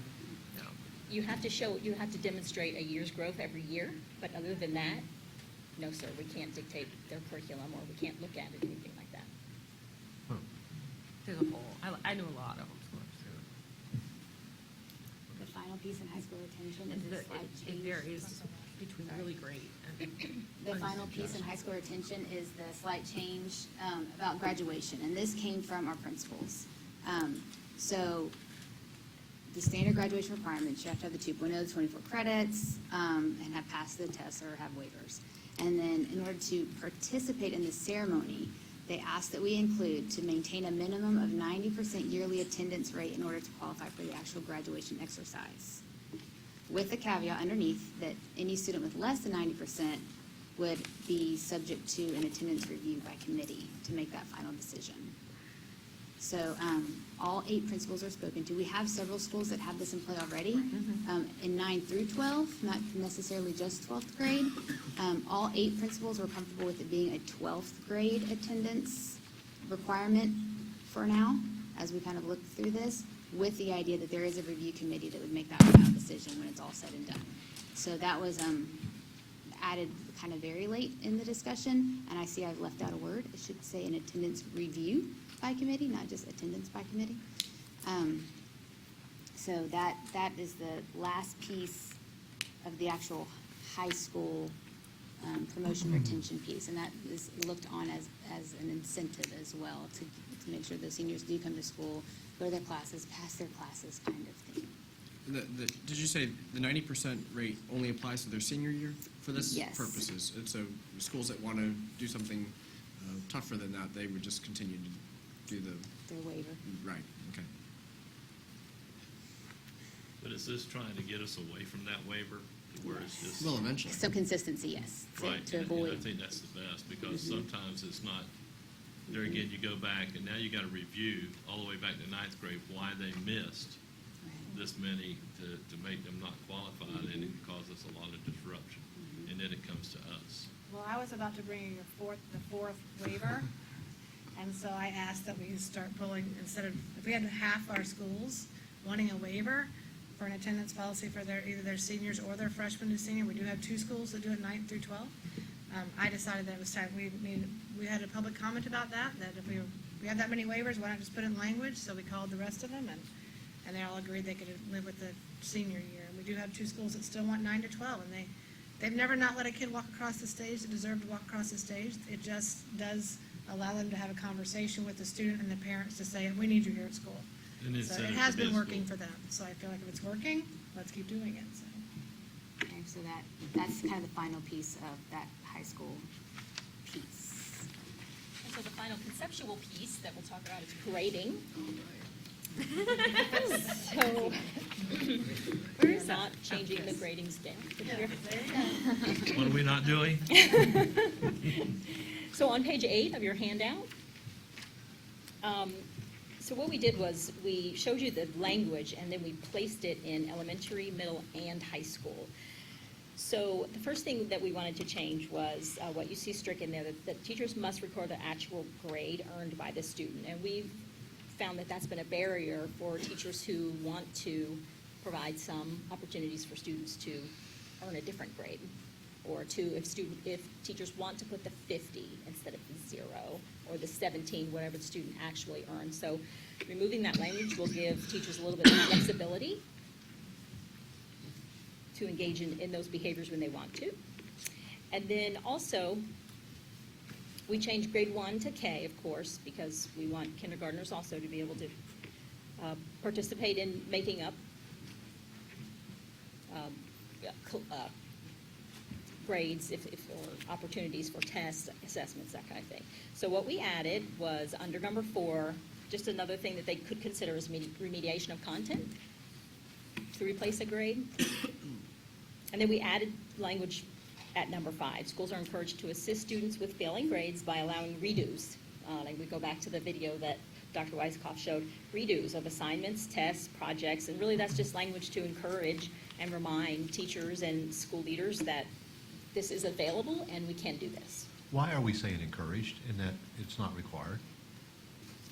If our spirit is for them to learn the content, and that's the entire idea, why are we not saying that Must that they assist. must help their students? So I think it's a shift in thinking, and I don't think we're there yet. So I think this conversation is kind of just starting, and so I think if we tell every teacher that they have to allow students to redo every assignment or every test or every grade. Not everyone, the ones that are in that 0 to 59, right? So, yeah. That's where it gets really muddy, because then you take a child I got who a 60. got a and I'm 60. stuck. Right, I and they should've have to missed keep another that. Well, question. I'm even thinking, what if they get an 82 and they're stuck And with they that wanna grade? redo it, right? And then you have a kid that got a 50 and they get to regrade it for 100. So now that kid is, and again, they showed mastery, and I mean, there's all kinds of questions that we have, but Well, that's where the drop in the lowest grade really is the most equitable. However, we really want them to learn, though, right. right? I We just, do, right? We you wanna- will have parents. I'm speaking from experience. My child could have got an With a school that implemented a makeup policy on D and F papers only, and the parents whose children make A's, B's, and C's were also wanting. In my college class, I allow them to redo work, I don't know if and it's I have really students that get 90s and 85s that will resubmit their paperwork, and it will double the grading. There's a conversation that needs to happen about what that looks like, because it's going to require a lot more time. And it's legit. I mean, those parents of your A and B students are just as passionate about redoing grades That's for maybe better sometimes scores. more. Especially you're like. Maybe sometimes more. B- That's right. That's yeah, right. when they're just missing the A. And I think, so I would Right. agree that I think we should take out the word failing, because I don't know that we have to limit it to failing grades. I mean, I do think that people should be encouraged to, if they go to a remediation class and they go get extra, they study extra hard and they want to retake it like other people are, I don't know why you wouldn't. But again, I don't think that we can mandate it yet, Mr. Mathias. I think we're on, Can we mandate it in a year when this actually comes into play? I don't think you can, I think we want to Or keep that's okay. encouraging people to do it, just like the number 4 doesn't say the kids you have to give extra credit, or not even that I'm advocating for it, right? But those things are all options. I think we're in a place where the conversation is starting. I mean, you can see my passion. I just want to make sure that anytime you mandate something, you kind of kill a good idea. So I'd like to sort of start slowly and build some Well, belief somewhere systems. between your passion and my passion, then I guess we have a year to think about it. Right, yeah, we have to have some, we want to put the language in to say we can redo it, right? So, and this comes into play with this language, and then not making people say they have to record the grade, allows for kids to even go back, when we have students that are in a particular situation, they can go back and redo an assignment in a quarter that helps us be able to promote eventually. So we have every scenario is a little different when it comes to this, but I do think, I don't know, saying they have to is tough, because you're right. You could, which assignments? Like some assignments, honestly, I don't know that all assignments are worthy of it. I don't know that all are worthy of grading either. So we really got to start building the foundation for mastery of Well, if it standards. wasn't grading, then it wouldn't be failing.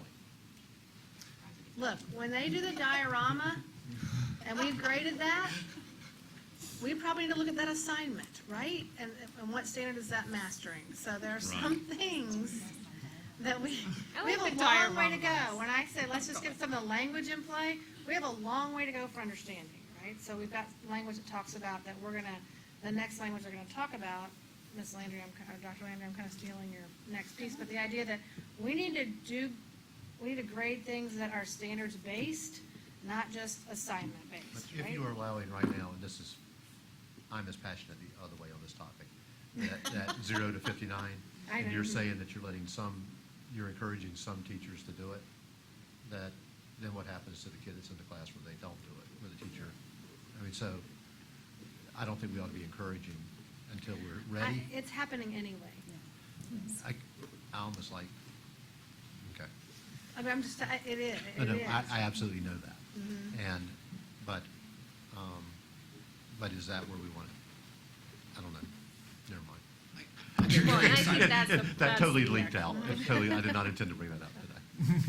Why do we allow class participation as one of the 9 grades? Like, that's such a fluff thing. It's not a thing. Well, so was giving them a 55 when they didn't. It's giving them an incentive, I think, to try to be involved. We're snowflakes. But I mean, it's also a favoritism thing. Well, I like you better, and I'm gonna give you 100. because you bring me an apple every day. Yeah. So I don't know that that's, I'm gonna assume positive intent, right? Yes. Let's assume positive intent. Let's say that I have a collaborative learning experience where kids are participating in an experiment, right? And so, and I say there's a rubric for this. So I have a 4-point rubric that you're allowing people to do equal work, that Ms. Ellis isn't taking over and doing my work, that as I walk around the classroom, I can actually see that there's equal participation. I could give on a 4-point scale, kids have four points for participation, or kids could rate themselves and how their group did today, and I could actually add that in. I think that is a fair class participation grade. That if I'm working on something that furthers my learning, and that we can either do it collectively, or I as a teacher can assign that, I don't see that as being favoritism, or, I mean, I think it's one way that teachers do assess kids. So by that, you mean more of what you're talking about, rather than like an overall, like 9 weeks grade, like once in 9 weeks. Almost like an Exactly. attendance grade. Right. Because that's what I was reading it as more of an, like an That's not what I attendance was type. reading it as. So I was reading as more as I'm assessing whether or not you're participating in the opportunity to learn like that I'm providing for you. Not necessarily that at the end of, I give you 20 points. So maybe that could be expounded on, because I was seeing it as you were saying, and now I see what you're saying in regards to attendance is a grade, so, right. Yeah, I think that's one that's going to need some clarification, because I kind of was on the same track as Christy here, as I'm thinking about band and chorus and all those sorts of courses, and where they like to do a class participation grade at the end. Did you play your instrument every day with the rest of the group when they were all playing, or did you just sit there? And interesting, like, that's not new language, so, but Right, now it's when not. you know more, like, you think about it more, right? Mhm. So you start really kind of digging in a little bit. So, yeah, and I see valid thinking around it. Well, I can really appreciate your sense of passion on this one, and I'm thrilled that y'all are looking at this kind of stuff, because for me, it's an area that's made me go bonkers over the years. When I think about how many kids I've had and how many different teachers they've had over it's well over 20-something, by the time you add them all up. And it seems to be all over the board in terms of sometimes you get a very common sense approach, and sometimes it makes absolutely no sense. So I think that you're on the right track to get them all on, that common way of thinking sensibly about grading. I do have some questions about this section. I don't know if this is the best time to bring them up. But I noticed, are we on the section of reading and language arts combining as a single grade of ELA? We're in that section, right? Yes, that would be great. So I guess I'm just looking for, what is the safeguard to ensure that spelling tests don't end up consuming 90% of the ELA grade? That's my first question. Can you tell us what page? On the online version, it was 38.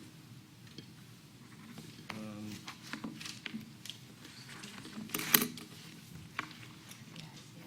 40.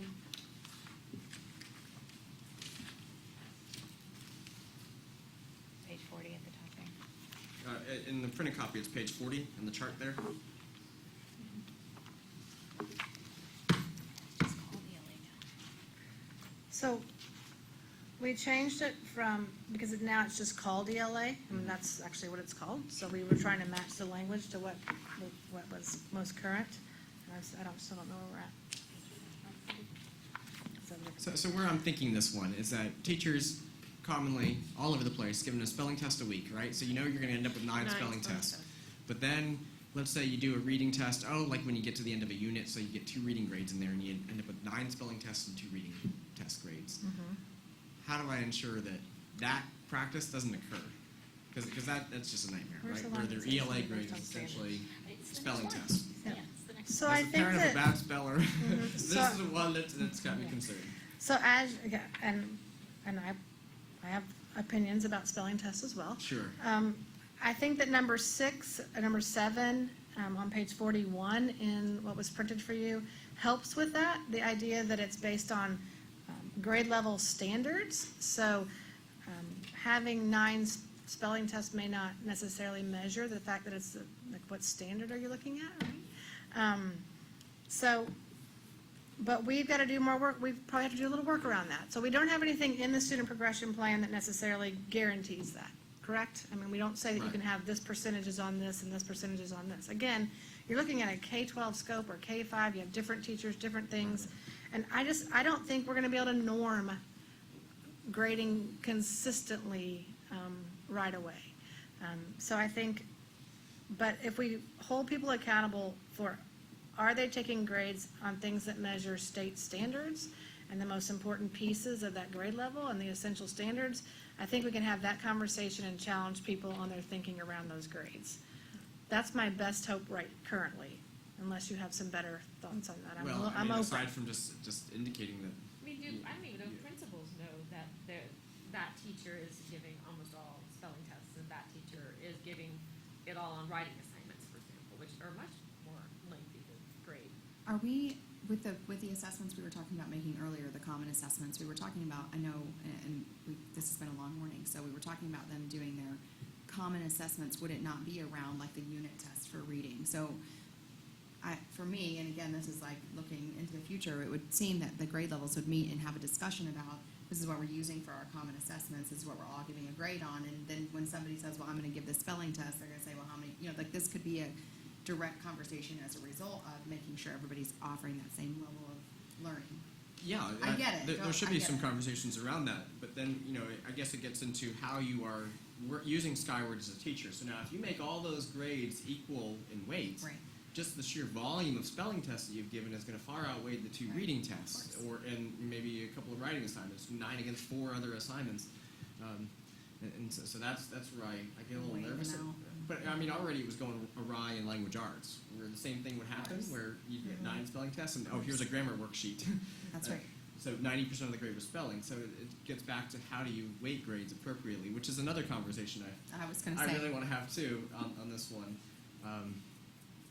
So I guess you're just going to develop people in the right direction on spelling tests and So one of the things that I'm adding in my Transformation Tuesday each week is a section on grading. Yeah. And to begin those conversations of putting some thoughts out there, like, well, here's the implications of that, right? And how do things play into it? I just think it is very hard from a district level, as you can see, Sure. to put in language that mandates all of that. And I don't know that you want to mandate. I'm not sure you do you don't either. want to mandate. You just want to make sure that the Common sense. Right. nonsensical stuff doesn't happen. But Well, we're that's dealing part of if with you develop people, it, if you yeah. develop people, then they'll develop the right sense of That's what we hope. understanding. And then, like, I know that they have help planning at different levels too. Like, so they have people that are supposed to sit in and they're talking about their planning, and that grades will be a part of that if you're focusing on that, Right. including accelerated reader. That's another one I really want to talk about. Oh, Yeah. me Okay. too. are we buying that again? So, okay, well, no, I mean, we're in the grading part, so, I mean, if we've got a bullet here that talks about where grades can come from, should we also have a bullet that says where they can't come from? They can't come from accelerated reader tests. Class participation. No, spelling should not comprise no more than 30% of the ELA grade. So I would That's say, like, these are generous. all, that is it's generous. An accelerated reader, I've got 2 grades out of 7 in some cases. So I get it.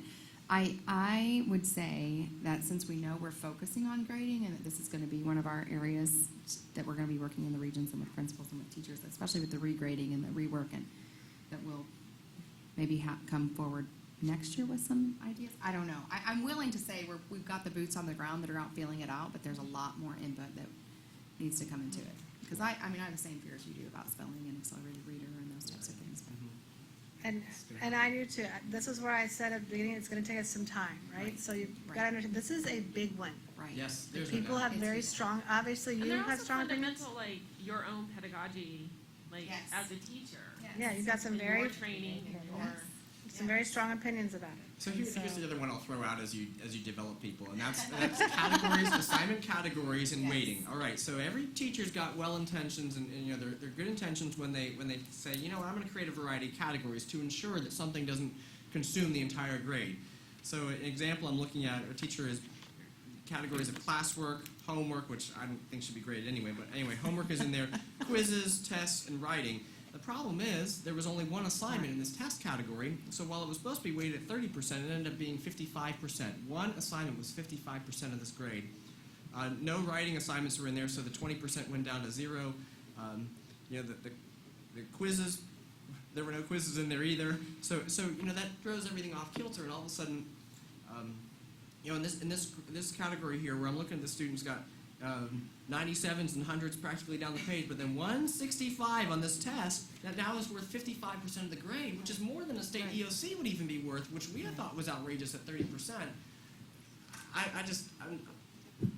I'm almost inclined to say that in the progression plan, you say that a single assignment cannot be worth more than X% of the 1.9. grade. But I don't know that they would know that. Like, I don't know that teacher, do you really think they intentionally meant for that test grade to peak? No, but I pointed it out, and, So who and she checks dug it? her boots in the ground and said, "That's right." And so I'm like, "This is nonsense." You know? Now she knows we're talking about it. So, but you know, like I think sometimes that they're unintended consequences. They make those categories thinking I'm really going to separate these out, and then it just falls out at the end. Oh, I have my 9 grades here, here, here, and I don't look at and consider that. I mean, look what that one grade did to the grade. Look at all the other grades. I'm sure. I mean, I got to see this. I mean, that's so. And it's like this is one example, and I know it happens time and time again. Where let's say, oh, I think I'm going to give more than one test, and I don't. All of a sudden, it's worth so much. And I can tell you, I saw one last semester where at the end there was like the FSA practice test was like 5 of the 7 grades was a cumulative FSA practice test, and I was like, oh my gosh, you need to go have a conversation about That's right. which standards has my child mastered and which ones have they not. So that's another. I just saw your practice test, and that's That's right, and that's what it was. Which So- that would be like a 4 on the state assessment. I know. There you go. So you're giving some great examples Yes. of some bad practices in grading. That's right. And it's one of the primary reasons when I went back to this idea that at 6 years of age or 9 years of age or whatever, 12 years of age, that we're retaining students based on bad grading practices that end up over a long period of time, or a year's worth of time, they fail the course because of that. So again, we have to start with some language, opening up some language parameters to at least give some hope for these kids who may be subject to some practices that aren't necessarily Best practice. well-intended for students, right? And so, again, you're almost giving light to the fact that we have a lot of work to do. Absolutely. And so let's make sure that students are safe while we continue to work on these practices. So I concur with everything that you're saying. So, okay, and so maybe some of this is somewhat softened because of our language that says that, because we took out the word failing, right? So schools are now encouraged to assist students by allowing redos, right? So the problem with this one was it's not a failing grade. So there was no redo on it. So you took an A student, gave them an 80 suddenly in the class, which was nearly a C. Gosh, if she missed one more question, it would have been a C, right? And so maybe this would have allowed the potential to go in a redo. But that being said, though, I still struggle with the idea of one assignment carrying so much weight. You know, if an EOC, we said should not be 30%, but the state makes us do that, or, I mean, why couldn't we put that in for our own language and say no single assignment may be worth more than 30%? Which I think is really a lot for an assignment anyway to begin with. But now if I've got a category that I'm going to weight it, I know high school teachers that only give 3 assignments. So a couple things that we'll have to look at, so. And that's not allowed, but it's done. Is, It's supposed to be 9. I need to look at a couple things. One is teacher language in the contract. So we may have some language around grading and what how much we can tell teachers what they can grade and what they can't, so that's some place I'd have to look, so, All right. well, and then, what is the percentage that you're looking at? I mean, you're- 1/9. Well, no. If you require 9 grades, Yeah, but not everything's the same. Like this Right, it's your for its handout, homework. right. Right. Is that really worth the same as the Unit 1 test? Is your spelling test really worth the same as your Right. unit quiz? Not every assignment's the same, but We went to standards-based grading. Let's just go there, Yeah, right? I love that idea. Let's do that. It would take care of all these problems, wouldn't it? That's Either right. your child is, Let's do it. is either the child is mastered the standard, they're working towards the standard, or they haven't. That's right. Done. But I mean, that's a huge mind shift. I know. Hold up.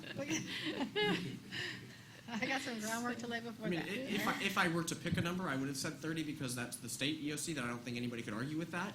But in reality, I think y'all have done very well in soliciting input from people and giving them a seat at the table and not just handing down mandates. So I mean, I don't want to hand down mandates, but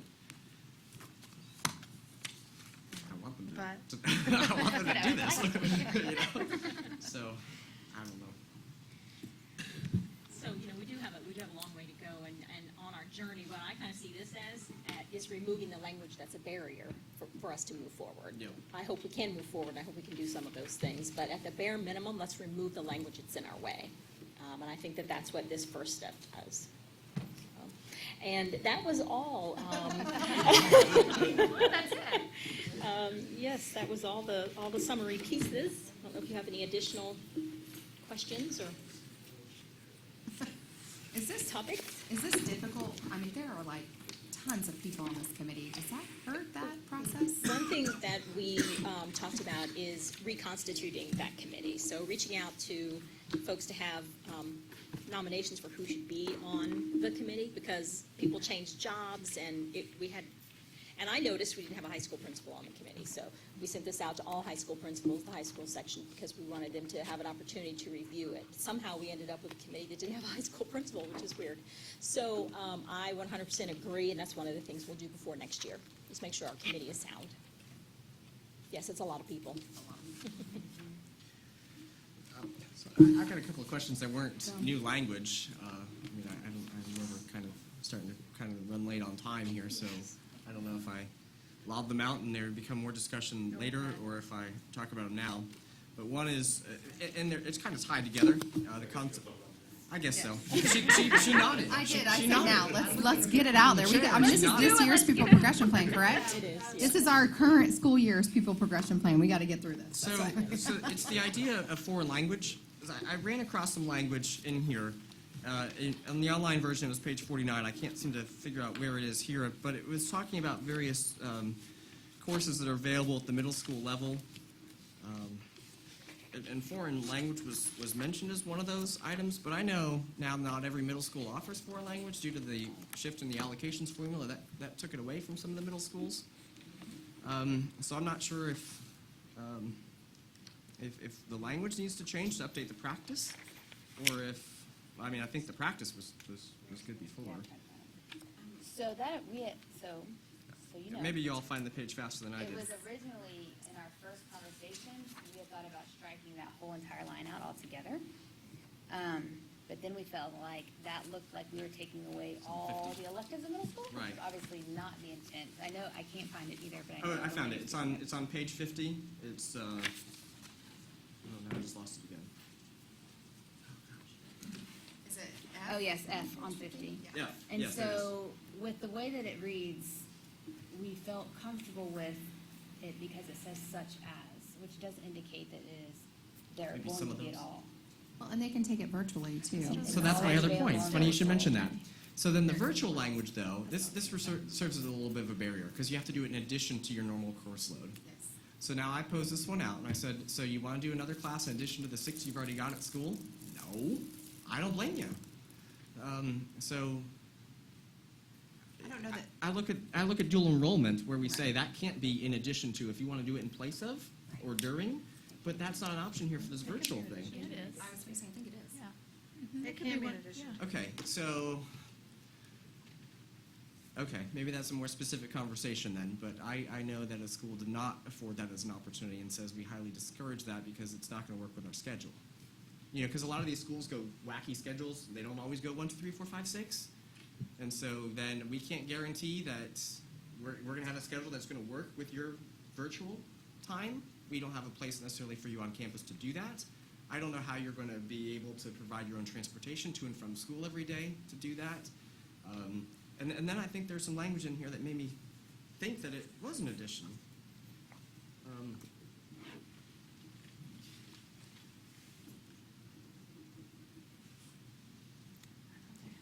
So on page 51 in D there, for Lake County Virtual, it says they may either take these courses in addition to their courses at their zone school or may take them at home instead of at their zone school.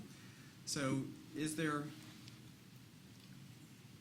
I guess I'm just kind of, I got my head swirling around all this one because I'm struggling through I some. feel like our language might make this more complicated than it is. Yeah, it is. And so it looks like that I've got to do it in addition.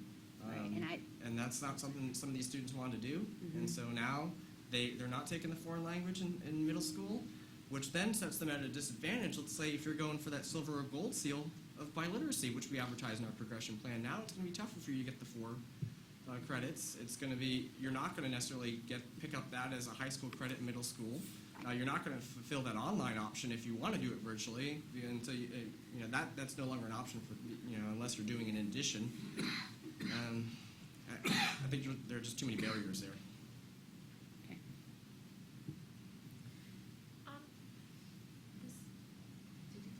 I think so. Did we handle in here and I thought it was a law this year about,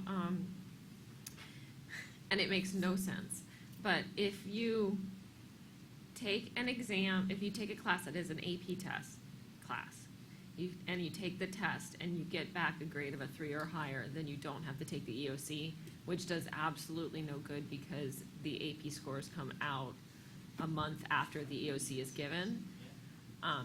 But I don't know if we need that somewhere in here, even though it's totally stupid language. Because they can opt out of the EOC and take the AP test, and then if they pass, then they could take the EOC later in the summer. So the only reason an AP student would need to take the EOC is if they were looking for, and I think it's like didn't pass it, biology. It'd be for the scholar diploma. Because if you're in AP biology, you should have already had biology. You shouldn't take AP biology in lieu of biology or honors biology. Like that actually isn't. I think they do that.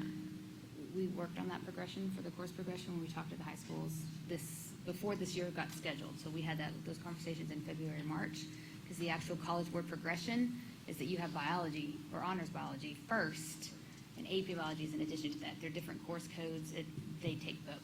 Oh, okay. In order Because this to be happened last year. successful. I talked to you about one kid, and I thought it So was a student in biology. an AP course wouldn't need to take the EOC, pass or fail the AP exam, unless they're looking for that scholar diploma, which there is other language that says that counts for that too. So oftentimes, the EOC exam doesn't really factor into requirements for AP students, pass or fail. Because this particular kid ended up taking an EOC, an AP test, and a final exam. And That's US history. it may have been AP US History. Yes, It was one of the two. yes. So is there anything to be, I guess we now don't require the final exam. Right. Correct. I'll look for language in here and get an idea of what it says to see if there's anything we need to make more clear. Because I know what you're talking about with the AP, EOCs versus AP Because it was tests. like really, I was like, that's a lot. I mean, I'll find it. all within the last 2 weeks of school. Okay. So next Okay, steps. one more question. I promise last topic. Can you outline our And next it's, steps? every year it comes up about the 3rd grade alternative promotion requirements that we've gotten here because our language has got some additional caveats that are not found in the state language. So I was wondering, should we consider just cut and pasting the state language so there's no longer a controversy on that? I thought we did that last year. I thought I think yeah, it's we, oh, when I looked at the online version, it was still in there. We'll check it. Yeah, that was a piece we specifically revised last year to ensure that we included all the alternative options that were available for 3rd grade promotion. And it was specific to portfolios and the use of teacher assessments and classwork as part of that portfolio that our language had prohibited previously, that we opened up that language to allow teachers to use other evidence of student mastery besides just what was dictated in Right, statute. right, right. But the language that we've got on the end of ours talks about being approved by the curriculum department. And that part doesn't appear in state statute. Is that the portfolio being approved? No, the work, So in the teacher written created part, it's assessments, page- because there had to be some kind of accountability for 43. Well, what and they I don't want. know, I see. I'm just Because- knowing that this is a controversy that comes up every year, where we get some folks who come in, and they say, your third grade promotion alternative requirements go above and beyond state statute that, But I I'm met, okay with the I met language. with those folks, if you'll Okay. recall, and I also sent last we- year's portfolio, or they were pleased with the language and felt like we addressed the need, the Okay. concern. And so I don't know that we need to change it, but the reason why we left it in there was to ensure that a teacher didn't use a spelling test that's right. as evidence of mastery of a standard to which there aren't exactly Yeah, I any don't think- standards for. I don't think it's bad language, I just know it's a controversial topic every year. Yeah, and I think they understood the rationale and that there would need to be some oversight. And I think our teachers have done a great job Okay. Good. developing common assessments and other things specifically for the use of portfolios, classwork, other evidences that they've been able to use. So, And just to be clear, I'm not aware of any parent that came to us at the end of 17, 18. They didn't. They actually came and thanked us, so I think, Great. yeah, that was sweet. So we have not had any, so this past year, we have not had anybody that's been upset with that language, that I am aware of, unless you know somebody else. I that think we're was- doing a lot more alternative, or good cause exemptions. We're actually promoting more kids. So in terms of next steps, we will come back together with the committee and look at the changes. And I guess we need to make a decision whether or not we want this on the next school board meeting. Well, that's Monday. This so- Monday. With the It's changes. not a week. It's a week. There were minimal changes that you wrote down, right? But they were kind of fundamental. I mean, the ninth grade progression. But The she ability- noted them, the- so, I The mean, ability to, I mean, our changes were minimal, but their changes are kind of fundamental Oh, sure. shifts for this year's. So you wouldn't want them on the board meeting next week?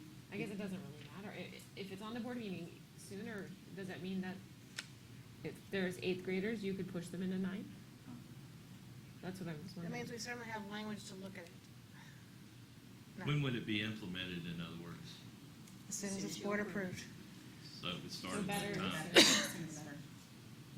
Now, some of this stuff you've already gone out and talked to teachers about, right? Yes, I mean, like the ELA grade, I knew because I saw a syllabus come home from some of the classes that said those are combined this year, even though that's not board approved yet. So maybe the bigger question is a timeline thing. Maybe that we try to, in future years, is it possible to do this before the school year starts? Yes. Right. Just have to start earlier in the previous school year. Yeah. Yes, which we can do easily. Our hope would be that it's ready to go when kids arrive. Right. So the question would be then, can you have a clean document to present For Monday night. with all the changes that was suggested from us? Okay. So you want it on the board agenda for Monday, you're okay with us adding it? Yes. No. So, yeah. Okay. Try our best. All right. We appreciate your time. Yes. Thank you Thank you for very And much. your input. Ladies. Conversation. All right, board member comments, Mr. Matthias. I'm good. I'll wait. Oh, it's exciting to be back at school. That's my comment. Okay, good. Just a couple things real quick. Last week I did get to all my schools the first 2 days, and even some outside my area, and volunteered in the kitchen at Eustis High School because they were shorthanded, and able to pick up quite a few steps in an hour and a half to go on my calculations on my daily walk. It doesn't take long to get 4,000. So, but I appreciate all that has happened so far. But I will say one thing, and this will be what I'll end with. In the 4 chamber presentations that were given for the teachers and the staff, I really thank the chambers for coming forward that I attended and others that were throughout the county as well. But one of the main things as the superintendent got up to speak and give her presentation, one of the main things that stood out that the staff and the teachers mainly looked at was there are no new initiatives this year. And I mean, that really, their eyes just kind of lit up like, wow, we're not going to be bombarded with a lot of new stuff. And I think that was something that was great there, and they were very appreciative to it, and I thank you, Superintendent. Thank you. All right. I have a couple of business items. I have a letter here from the county. The Lake County is requesting a new appointment. We just appointed Christy Folker to that Sales Surtax Oversight Committee. Rachel Holtzclaw has served since January 2011. If we want to continue with her, Natalie said she would contact her to see if she wants to continue serving. It's the same conversation we had about Ms. Folker. It's 2 times a year. It's to oversee the 1 cent sales tax for all of the entities that participate. So if everybody's okay with Mrs. Holtzclaw, we'll reach out and see if she's still interested, unless anybody has a burning desire to bring someone else forward. Okay. So Ms. Challenger, if you'll look at her. I don't know how everybody stayed in their seats quiet when she said something about the graduation rate. Like, I was ready to stand up and applaud. So I just want to thank you guys for the work that you've done. You highlighted some amazing things today, and it's really exciting to be a part of this next school year. So with that said, Mr. Johnson, Ms. Superintendent, Mr. Johnson. Superintendent first, sorry. Well, I wanted to close with our fabulous new district video, but it's 6 minutes long, and I don't think we can keep your attention for 6 more minutes. So if we can get some technology help at the County Commission building, maybe we could start our meeting with our new district video on Monday. Yeah, that'd be awesome. That's all. Yeah, I understand some of you have received some letters or communications from charter schools about the 70.75 mil. I had those discussions with their lawyer over the past, actually it's probably been 2 or 3 weeks since we talked to them, and your chief financial officer was there with one of them, and I let them debate for a while to see what they had to say. And essentially, their position is that they are entitled by law to some percentage of any tax receipts that we would receive pursuant to this referendum. It's our position is that is not necessarily the case, that we think that they're not entitled to any funds, but may receive some of those funds under certain circumstances. Rather than get into that argument before we see whether the referendum was going to pass, it would have been my recommendation that we just, wait and see what happens with the referendum. Hopefully it's successful, and then we can get into a discussion at that point in time, although I think it's probably going to be decided elsewhere, because we're not the only one in the exact same position with the exact same argument, and some of the other counties who may be involved have a lot more students in charter schools than we did, and it would be a bigger issue for them. So for that, I thought we should wait until the outcome of the election, and then we can sit down with them and take a look at that issue. And I would just add to that, I hope they watch this board meeting and they look at this name, that it's a guy. I get when they say Mrs. Gamble or Miss Gamble, I just kind of click off. So I thought you were gender fluid. That's all. I do want to. Okay, go ahead, Mr. I was about to adjourn the meeting. Okay, go ahead, Mr. Mathias. I just want to say this, that with all of my heart and with this referendum that is safety, security, and mental health, that this board member has an very open mind to sharing what is equitable with all schools. We will talk about it. I knew we were all starting to get emails and wanted you guys to hear from Mr. Johnson about debating money that we don't have yet. So, all right, with that being said, this meeting is adjourned.